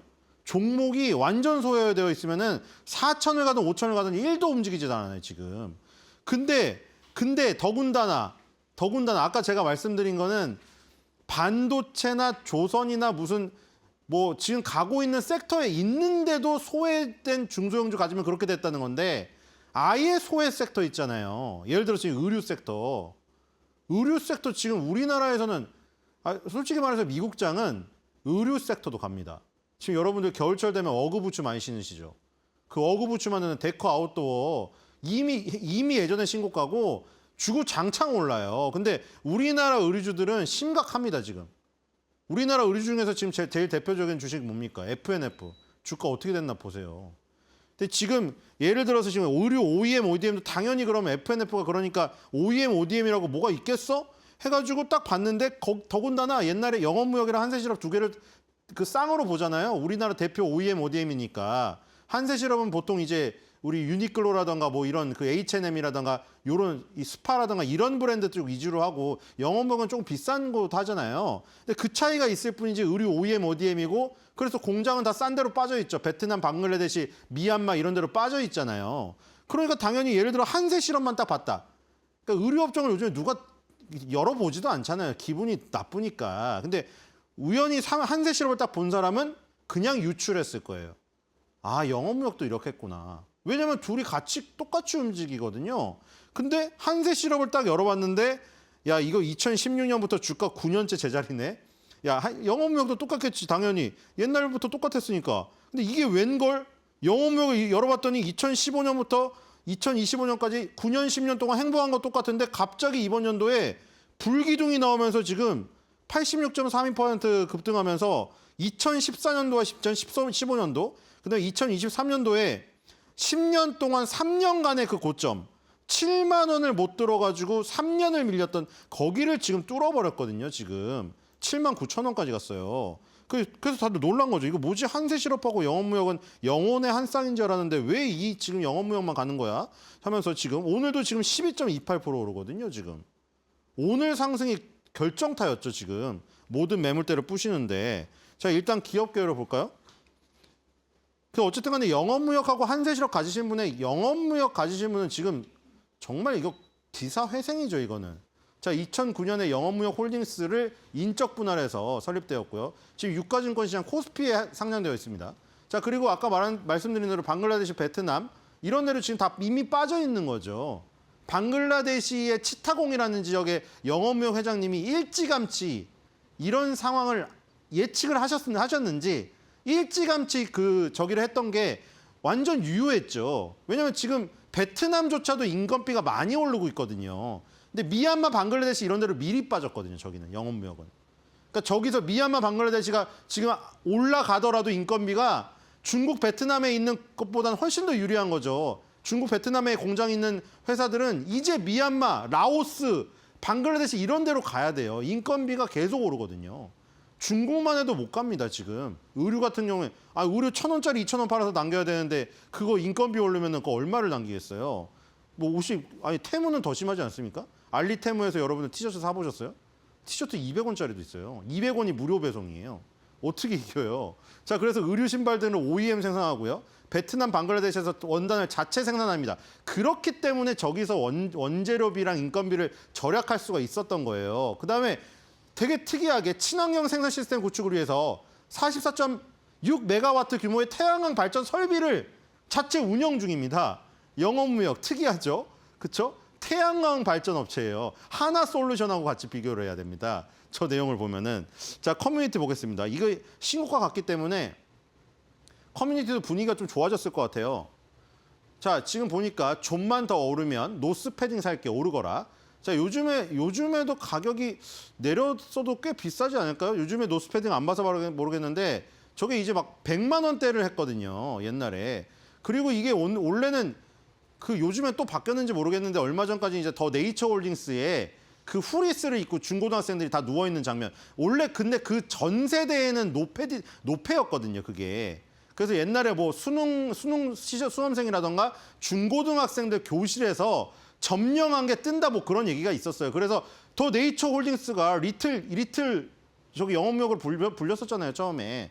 그래서 이제 갑자기 수능 끝나고 나서 패딩 사나 뭐 이런 것이 이게 고착화된 거죠. 수능 때면 추워졌으니까. 요즘은 솔직히 춥지도 않은데 그렇죠. 너무 날씨가 따뜻해요, 겨울에. 근데 수능 때 추웠던 그 기억 때문에 항상 이걸 이어서 말하죠. 수능 끝났는데 그 수능 끝나기 전에 샀었어야 되는데 그러니까 추울 때 노스페이스를 사야 되는데 왜 수능이 다 끝났는데 패딩을 사냐. 그러니까 주가가 오르니까 그걸 비교해서 얘기한 거예요. 수능이 끝났는데 왜 주가가 오르냐 이거죠, 영업무역이. 보통 수능이 시작하기 전에 한 달 가운데 날씨가 추워지기 시작할 때 패딩이 팔리고 주가가 오르고 뭐 이런 것 때문에 그런 거죠. 그리고 다음 주에는 영하던데 오래된 패딩 버리고 새로 사야겠다. 이런 분들이 이제 영업무역으로 돈을 버신 분들이죠. 영업무역으로 돈을 안 벌었으면 노페를 살 생각을 못 하거든요, 이게 단위가. 자, 그래서 이분은 홀딩스를 갖고 계십니다. 두 개가 분할되어서 영업무역 홀딩스가 있죠. 영업무역 홀딩스를 가지고 있는데 왜 이렇게 잘 오르나 했더니 영업무역의 실적이 잘 나왔구나. 칭찬의 궁디팡 이렇게 있고요. 자, 뉴스를 보겠습니다. 실적이 좋게 나왔어요. 지금 실적이 나온 지는 꽤 됐는데 실적을 보겠습니다. 뉴스에 보면은 실적이 나와 있습니다.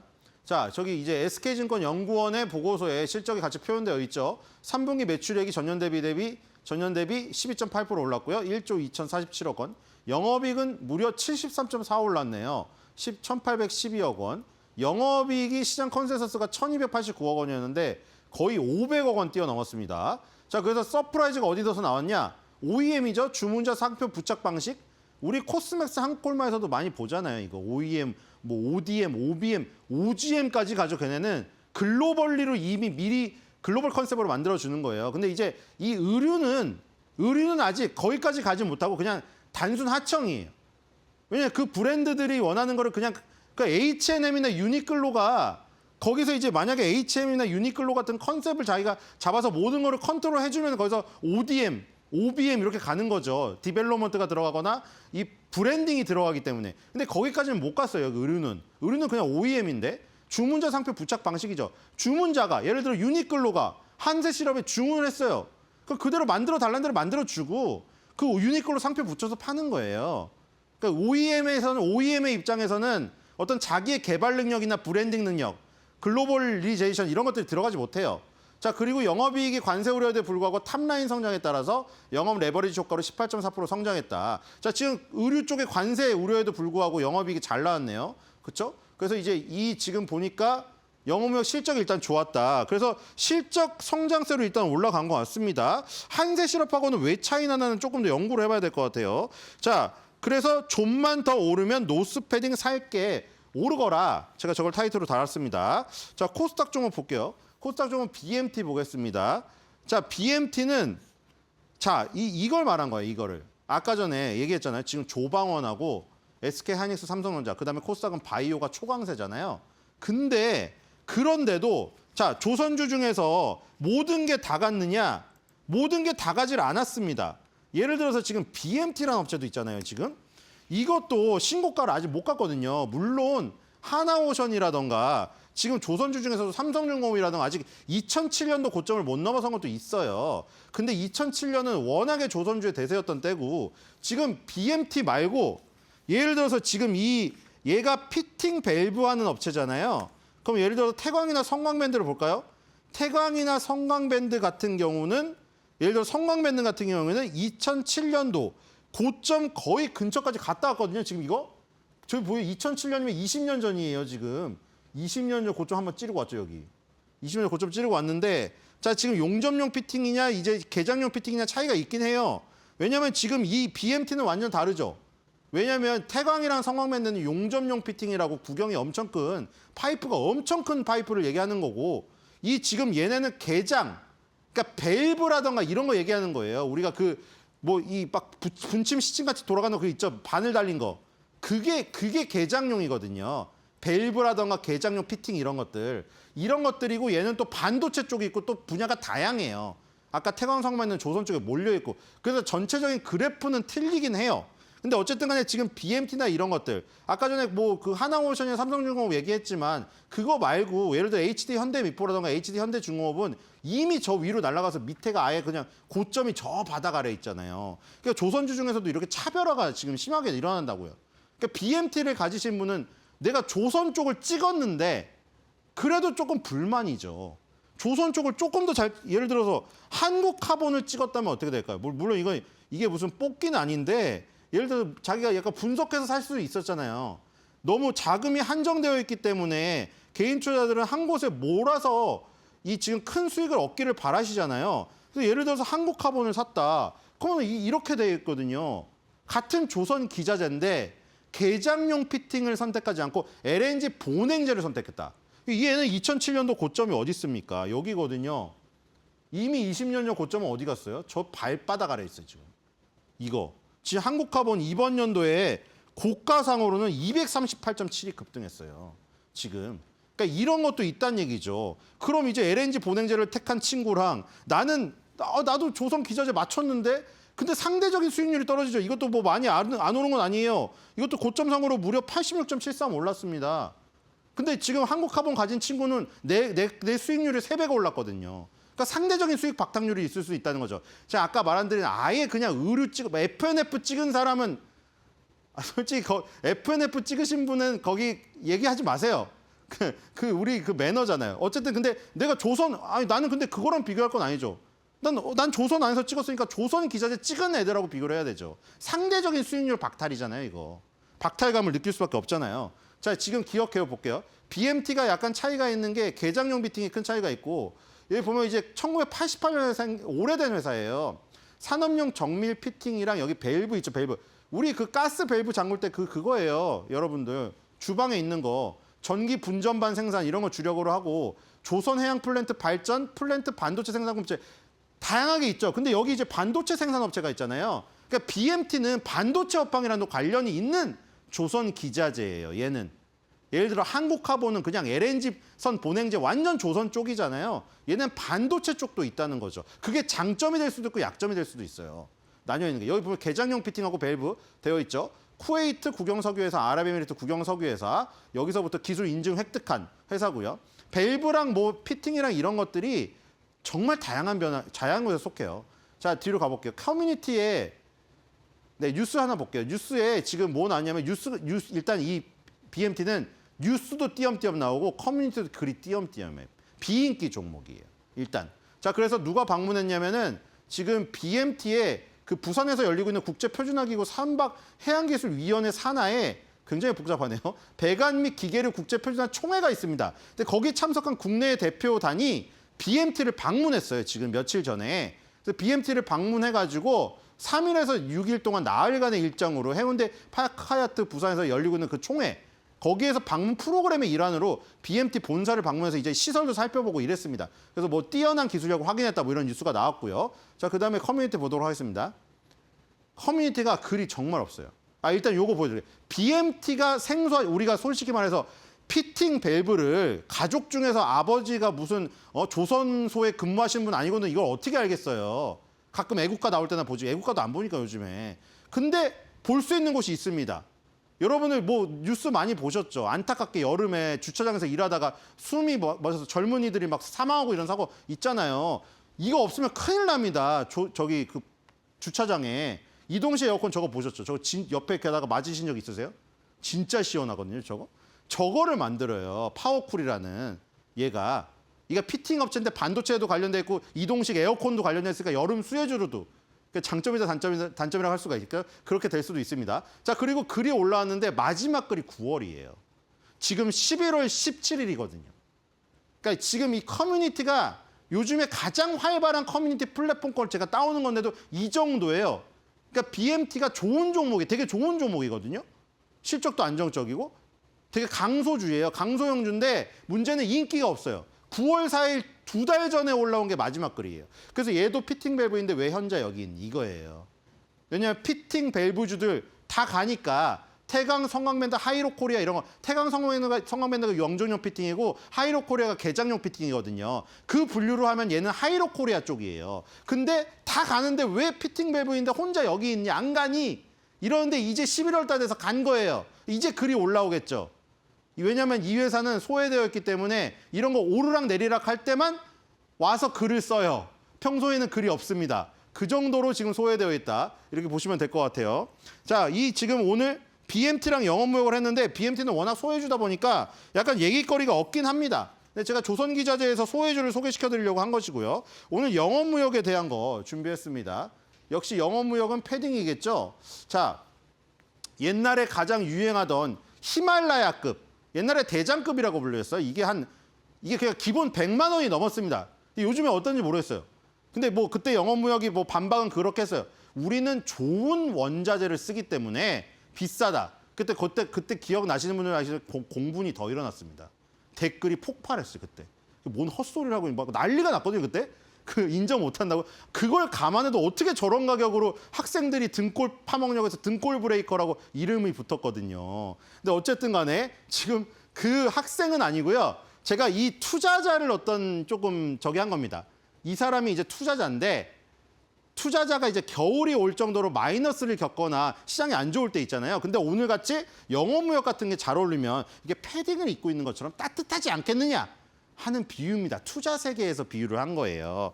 자, 이렇게 했고요. 그래서 제가 끝에 한 줄 평도 하고 전에 거랑 맨날 헷갈려서 제가 매드 평도 하고 막 이렇게 하잖아요. 그래서 오늘부터 그냥 우리가 마켓 마블이나 코너 제목에 맞게 마블 한마디로 하면 어떨까 이렇게 생각이 됩니다. 자, 그래서 오늘의 마블 한마디는 추운 겨울날 노페 안 입으면 노 페어.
경제의 흐름을 켜는 스위치 온앤오프. 오늘은 영포티, 끝나지 않는 전성기의 역설에 대해 이야기해봅니다. 지금 세대 역할 스위치는 오프. 영포티는 단순히 젊게 사는 40대를 넘어 경쟁사회의 압박과 노화에 대한 공포가 만들어낸 시대의 현상입니다. 소비 주역이자 세대 갈등의 코드가 된 이들이 우리 사회에 던지는 구조적 질문은 무엇일까요? 3가지 핵심 포인트로 짚어봅니다. 첫 번째, 탄생과 정의. 영포티는 개인의 욕망과 시장 논리가 40대에게 부여한 새로운 생존 전략입니다. 평생 직장 붕괴와 수명 연장은 40대에게 젊음은 경쟁력이라는 공식을 강요했습니다. 이들은 노화와 도태에 대한 불안을 해소하고자 마케팅 찬사를 수용하며 외모, 취미, 소비를 통한 영원한 현역 투쟁을 시작했습니다. 이 현상은 불안과 자본이 결합하여 탄생한 시대의 자화상입니다. 두 번째, 소비의 역설. 영포티의 활발한 소비는 개인의 만족을 넘어 사회적 지위를 잃지 않으려는 절박한 방어 기제입니다. 고가 소비는 노후 불안을 희석하고 능력 있는 어른임을 증명하려는 행위입니다. 그러나 이는 자산 격차로 고통받는 2030 세대에게 박탈감을 안겨주었고, 영포티는 경제적 우위를 가진 세대의 문화적 침범으로 인식되며 젊은 척하는 꼰대라는 멸칭으로 변질되었습니다. 이 프레임은 세대 간 불만과 불신이 응축된 결과입니다. 세 번째, 사회적 위치. 영포티는 책임지는 어른의 역할을 거부하고 자유로운 개인으로 남고자 하는 욕망이 낳은 구조적 공백입니다. 40대가 꼰대 낙인을 피하려 권위 대신 친근함을 택하지만 이는 책임 있는 조언이나 연대 없이 경계만 무너뜨려 혼란을 야기했습니다. 이들은 개인의 젊음에 몰두하며 사회적 책임을 등한시하고 고립된 존재로 남으려는 경향을 보입니다. 영포티는 세대 간 상생의 모델이 부재한 사회에서 발생하는 위태로운 시대상을 반영합니다. 영포티는 경쟁사회의 압력과 현대인의 불안정성이 낳은 거울입니다. 우리가 젊음이라는 가치에만 집착하고 책임을 외면하는 동안 세대 간의 연대는 점점 사라지고 있습니다. 젊음과 책임이 분리된 이 시대에 건강하고 성숙한 중년의 역할을 다시 정의하는 것이 시급합니다.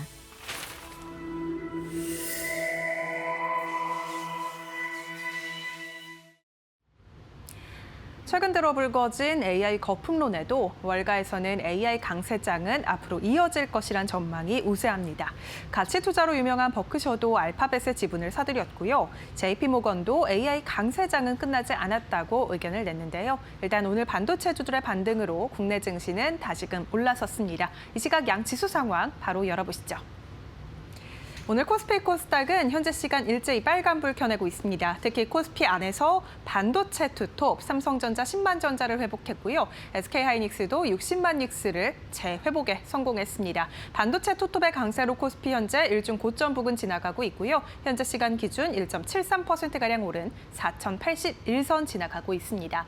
코스닥도 900포인트 재회복에 성공했고요. 0.5%가량 상승 902선 지나가고 있습니다. 오늘 코스피 200 보시면요. 약 2% 넘는 상승 탄력 붙고 있습니다. 오늘 반도체 투톱, 대형주 단에서의 강세가 코스피 지수 자체를 이끌어주고 있다는 점 체크해 볼 수 있겠습니다.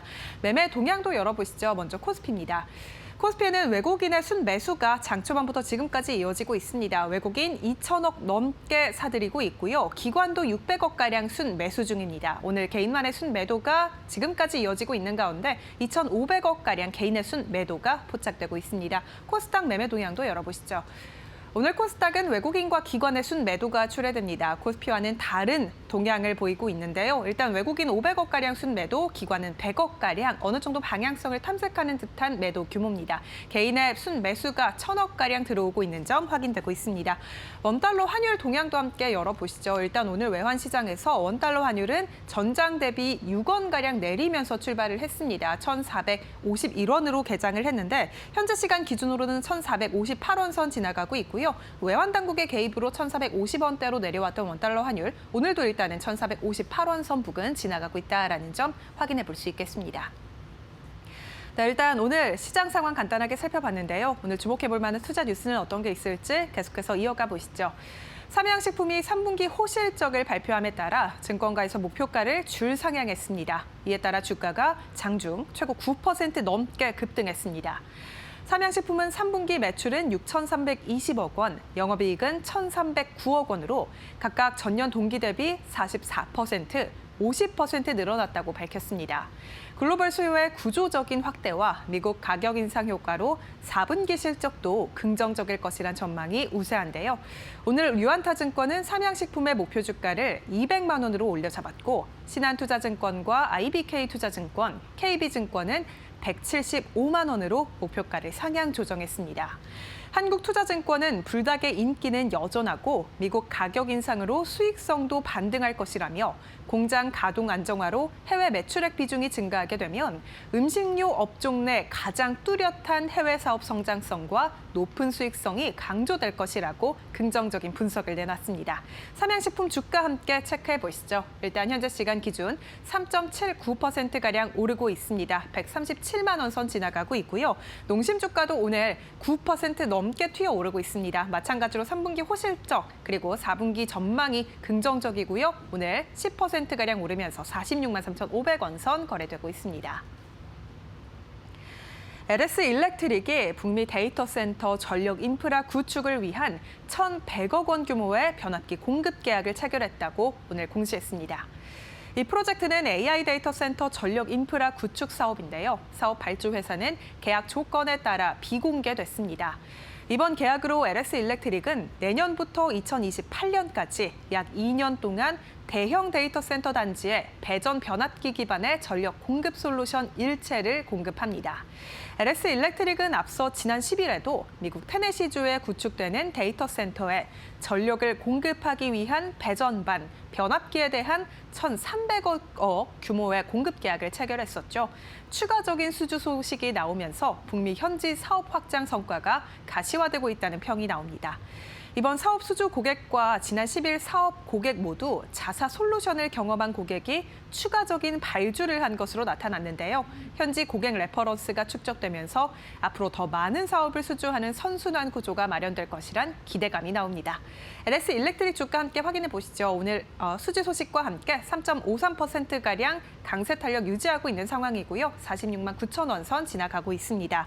오늘 전력기기 3사 일제히 상승세입니다. HD 현대 일렉트릭도 1.82%가량 오름세 84만 9천 원 선 거래되고 있고요.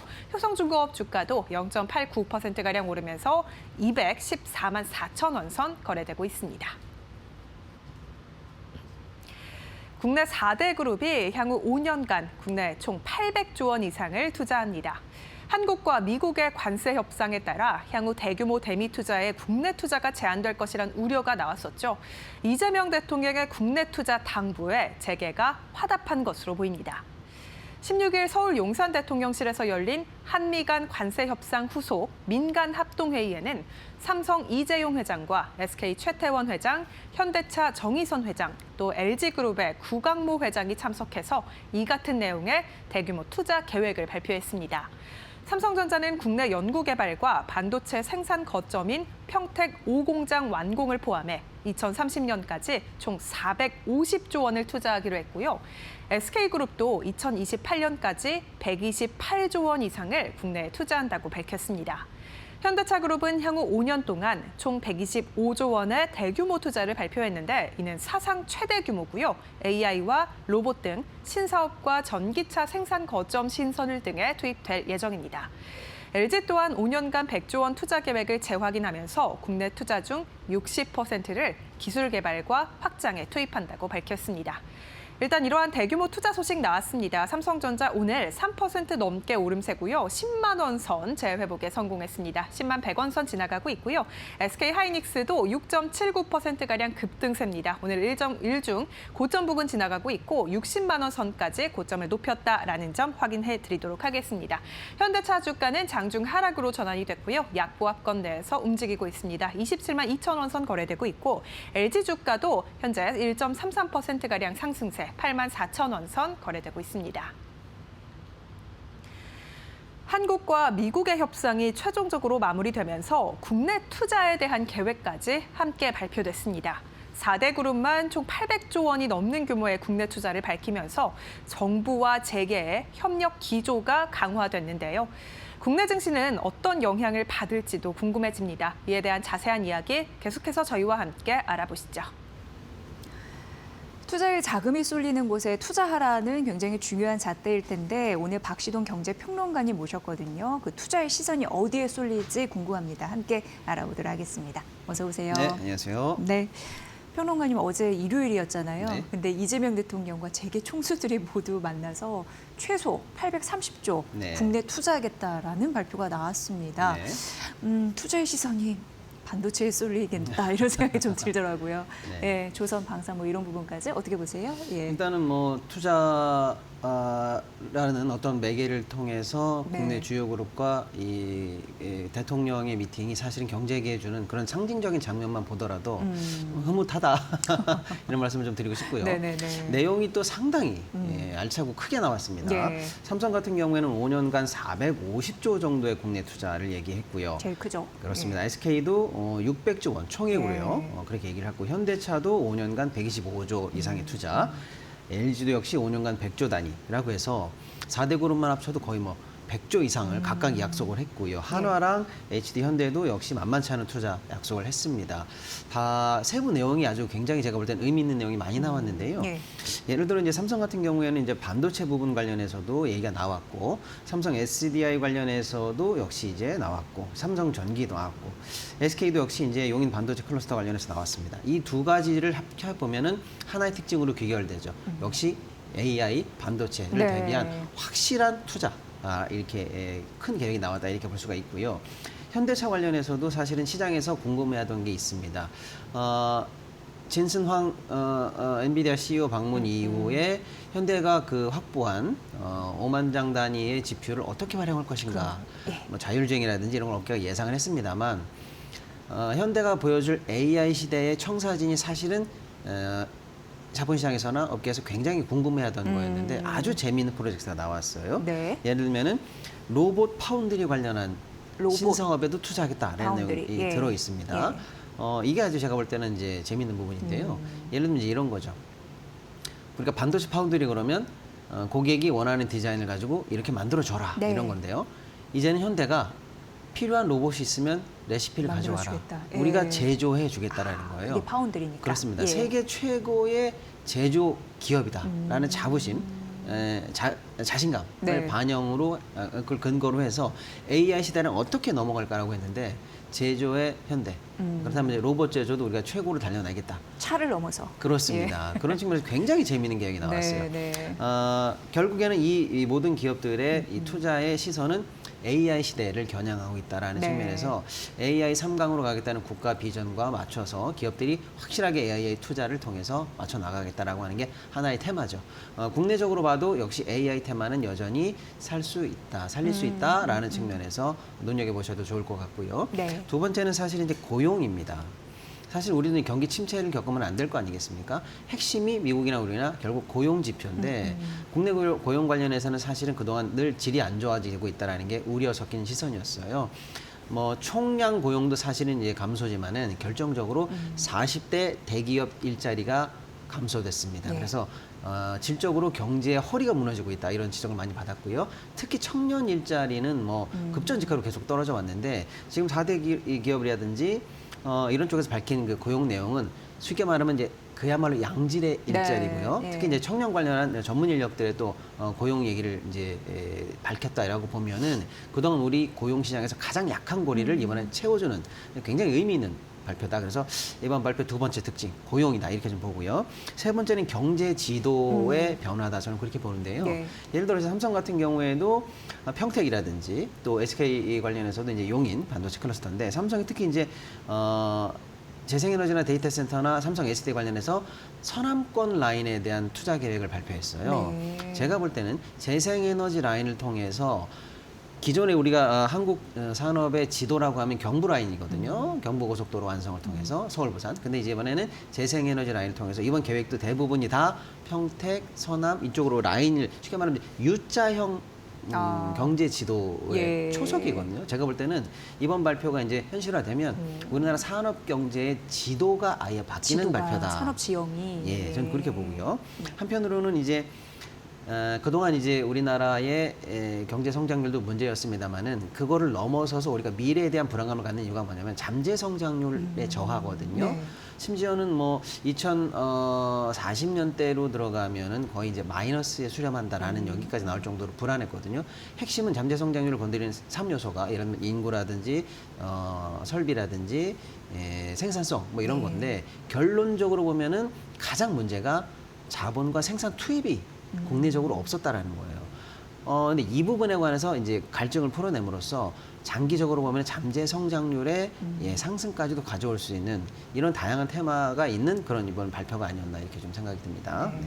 이렇게 일목요연하게 딱 정리를 해주시니까 어제의 의미를 다시 한번 좀 되새길 수 있었는데 어쨌든 피지컬 AI 강국으로 3대 강국으로 가겠다라는 네. 길목에서 굉장히 중요한 포인트이다. 맞습니다. 네, 이런 생각이 듭니다. 네. 그리고 이제 우리나라와 또 미국이 관세 협상 타결한 걸 가지고 국민들에게 이제 보고하는 그런 이슈가 있었는데 가장 이제 눈에 띄는 것들이 몇 개 있는데 그 중에 하나가 핵 잠수함 추진 이슈가 네. 아닐까 싶습니다. 어떻게 보세요? 오늘 아침에도 증권사 리포트가 좀 나오더라고요. 맞습니다. 일단은 핵잠 관련해서는 경제적으로도 중요하고 국가 안보적으로도 굉장히 중요한 이슈니까 당연히 다뤄야 되는데요. 사실 이제 초반에 논의가 좀 있었습니다. 미국이 정말로 허락한 거 맞느냐? 예. 또는 허락한다고 치자. 그러면 어디서 만들 거냐? 뭐 이런 다양한 논쟁이 좀 있었는데 네네네. 깔끔하게 정리가 됐죠. 일단은 우리 입장에서는 핵잠에 관한 공식적인 승인이 있었고요. 그 다음에 거기서 나아가서 우라늄 농축 및 사용 핵연료 재처리 권한까지도 받아냈다라고 하니까 굉장히 진일보한 협상이 됐다 이렇게 볼 수가 있고요.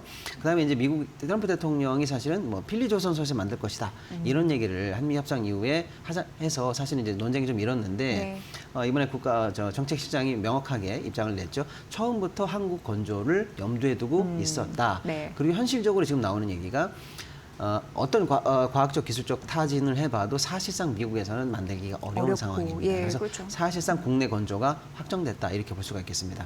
굉장히 큰 호재죠. 경제적으로도 그렇고 우리 이 핵잠 추진 어떤 동력 뭐 이런 것들로 봐서 굉장히 호재다 이렇게 볼 수가 있겠습니다. 한편으로 이제 여러 가지 이제 논쟁점에 대해서 명확하게 정리가 된 부분 중에서 굉장히 의미 있는 부분이 많은데요. 결론적으로 말씀드리면 반도체, 자동차, 의약품 같은 우리 이제 주력 산업에 관해서 큰 고민이 덜어졌다. 깔끔하게 정리가 됐다. 반도체 같은 경우에는 사실상 최애국 대우를 약속받은 거고요. 네네. 자동차 관련해서도 이제 본격적으로 관세 인하에 대한 효과를 볼 수가 있겠고요. 의약품 관련해서도 사실상 관세 부담을 덜어냈다. 이렇게 볼 수가 있겠습니다. 한편으로 이제 가장 최근에 이제 환율과 연동돼서 늘 걱정인 게 일시에 많은 돈이 이제 미국으로 빠져나가는 것에 대한 부담이 있었는데 확실하게 연간 200억 불 한도 라는 걸 명시가 됐고요. 그것도 해외 조달이 가능하다라는 명시적인 문구를 넣어서 국내에서부터의 자금 유출에 관한 걱정을 일단 차단했다 맞습니다. 이렇게 볼 수가 있겠고요. 예.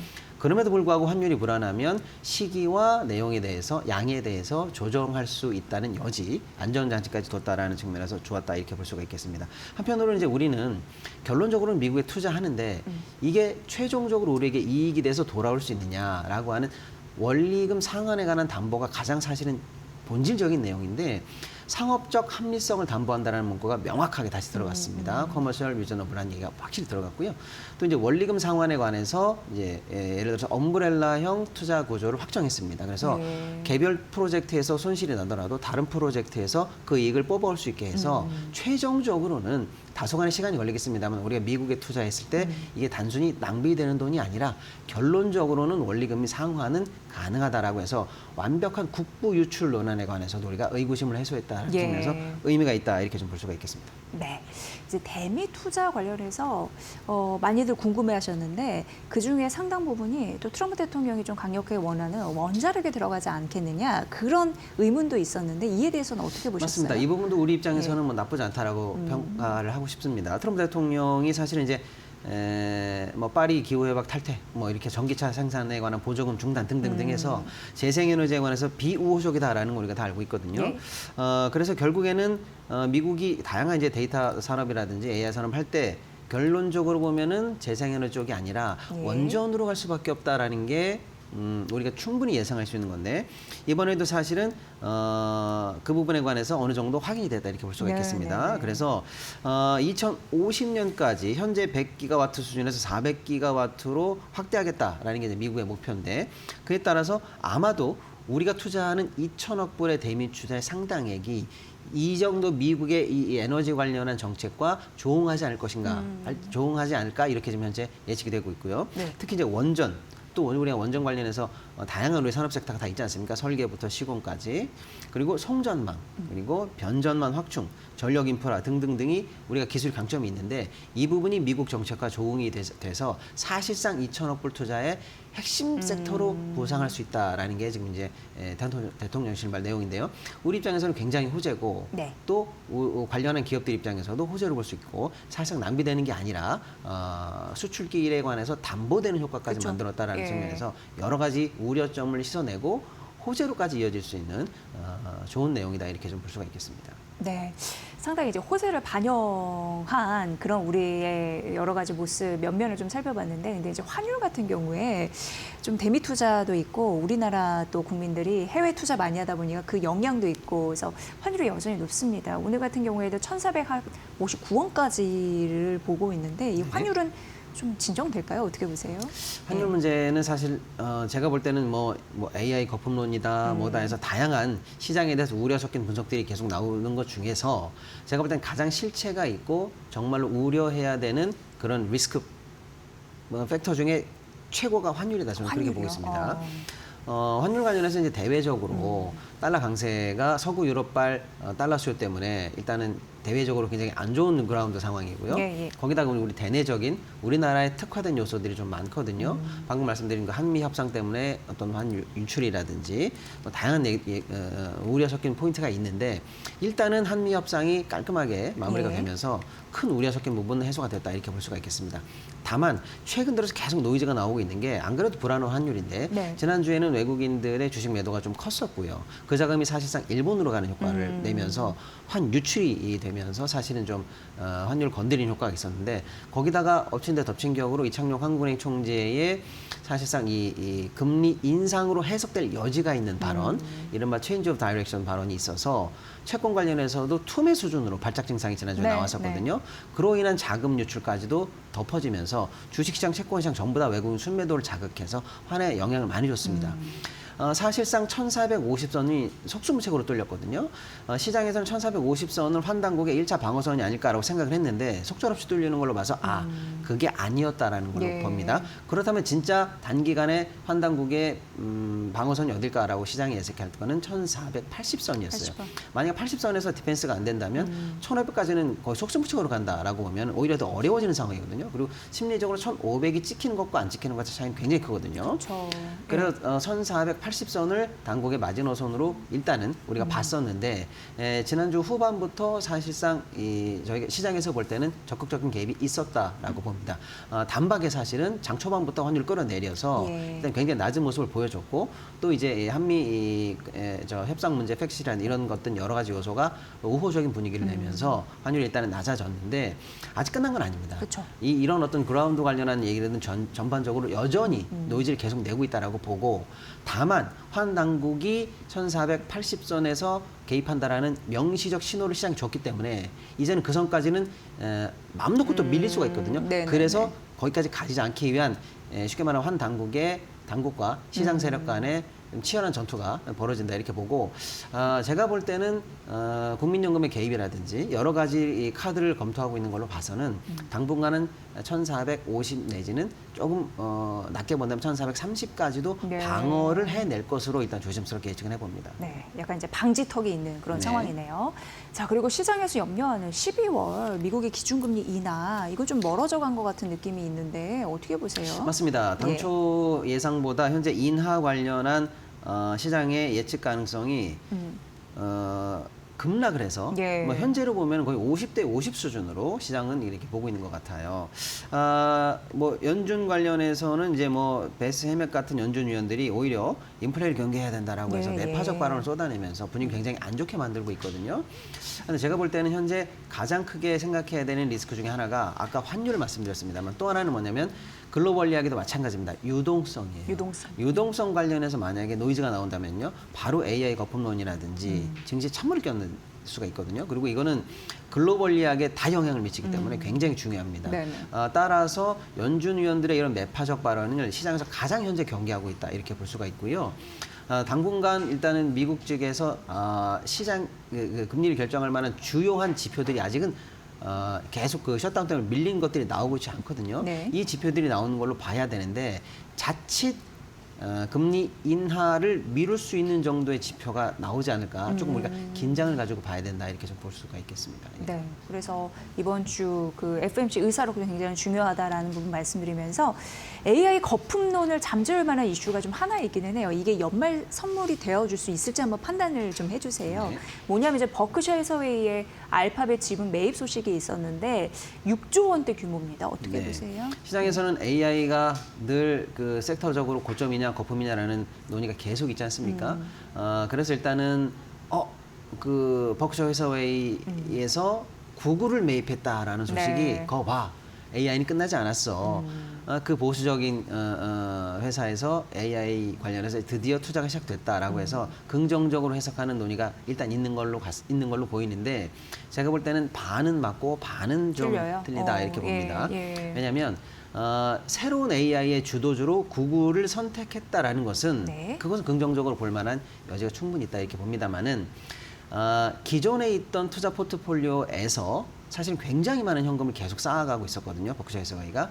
그 현금 내에서 추가 매입으로 구글을 산 게 아니고 동시에 보면은 애플을 매도했습니다. 예. 애플 매도 금액의 한 40% 정도를 구글 매입에 썼다 이렇게 보는 게 맞을 것 같아요. 그러니까 절대적인 총량을 AI에 신규 집행한 게 아니라 애플을 버리고 구글로 손바꿈을 했는데 네. 애플을 판 양보다도 적게 매입한 부분이 있다라는 걸로 봐서 총량에선 빠지는군요. 그렇습니다. 그래서 AI 관련해서 새로운 기업을 셀렉했다라는 측면에서는 긍정적이지만 전체적으로 절대적인 신뢰를 보낸 것은 아니기 때문에 무조건 환호하기는 조금 어렵다. 다만 워낙에 시장의 거품론을 경계하고 있기 때문에 네네. 그럼에도 불구하고 AI 관련해서 구글에 대해서는 좋게 평가했다라는 것을 제가 볼 때는 좋게 해석하고 넘어가도 괜찮을 것 같긴 합니다만 그런 네. 좀 미묘한 점이 남아있다. 이렇게 좀 봐야 될 것 같습니다. 네. 이슈를 보더라도 그 면면을 잘 살피는 게 중요한데 그래서 박시동 경제평론가님이 저에게 좀 필요한 것 같습니다. 오늘도 잘 들었습니다. 고맙습니다. 감사합니다.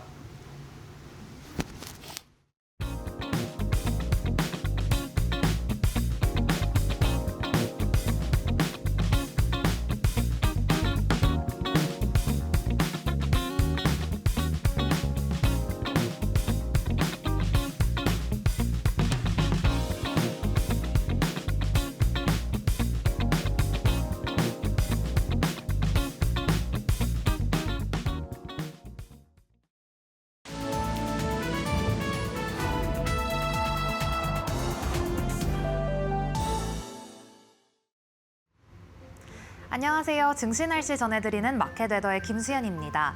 오늘 우리 증시 날씨는 지난주 금요일에 비구름을 걷어내고 하늘이 맑게 갠 모습입니다.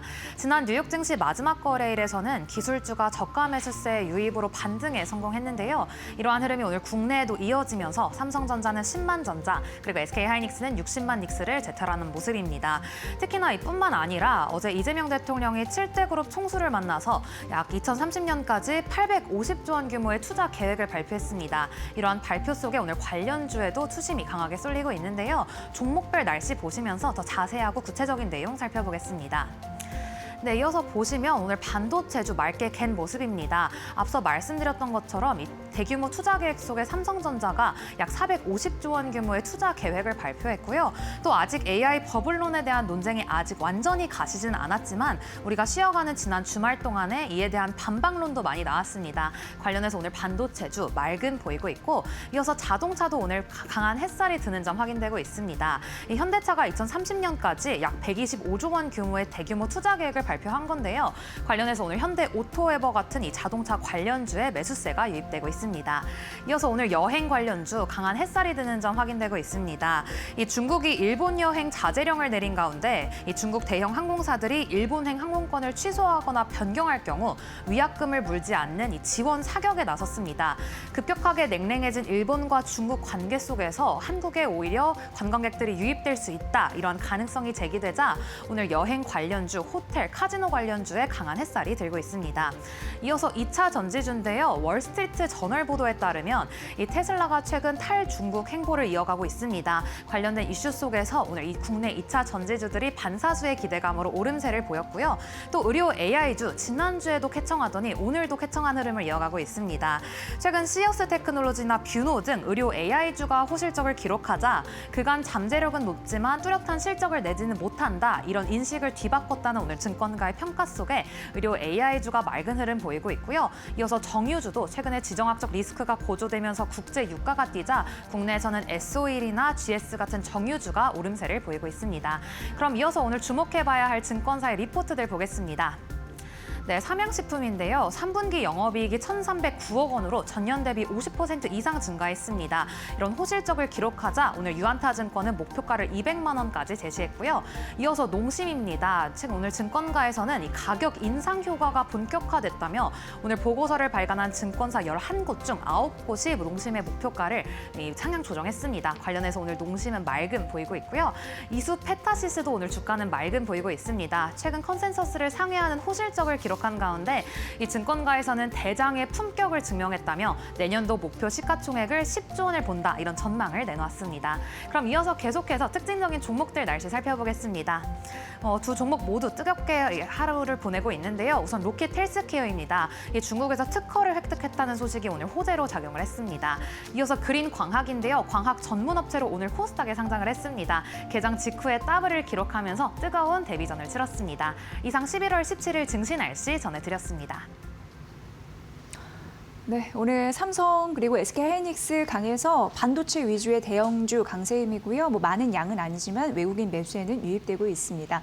오후까지 성공 투자하시고요. 저희 마켓나우 2부는 내일 오전 10시 여러분을 찾아뵙겠습니다. 함께해 주신 여러분 고맙습니다.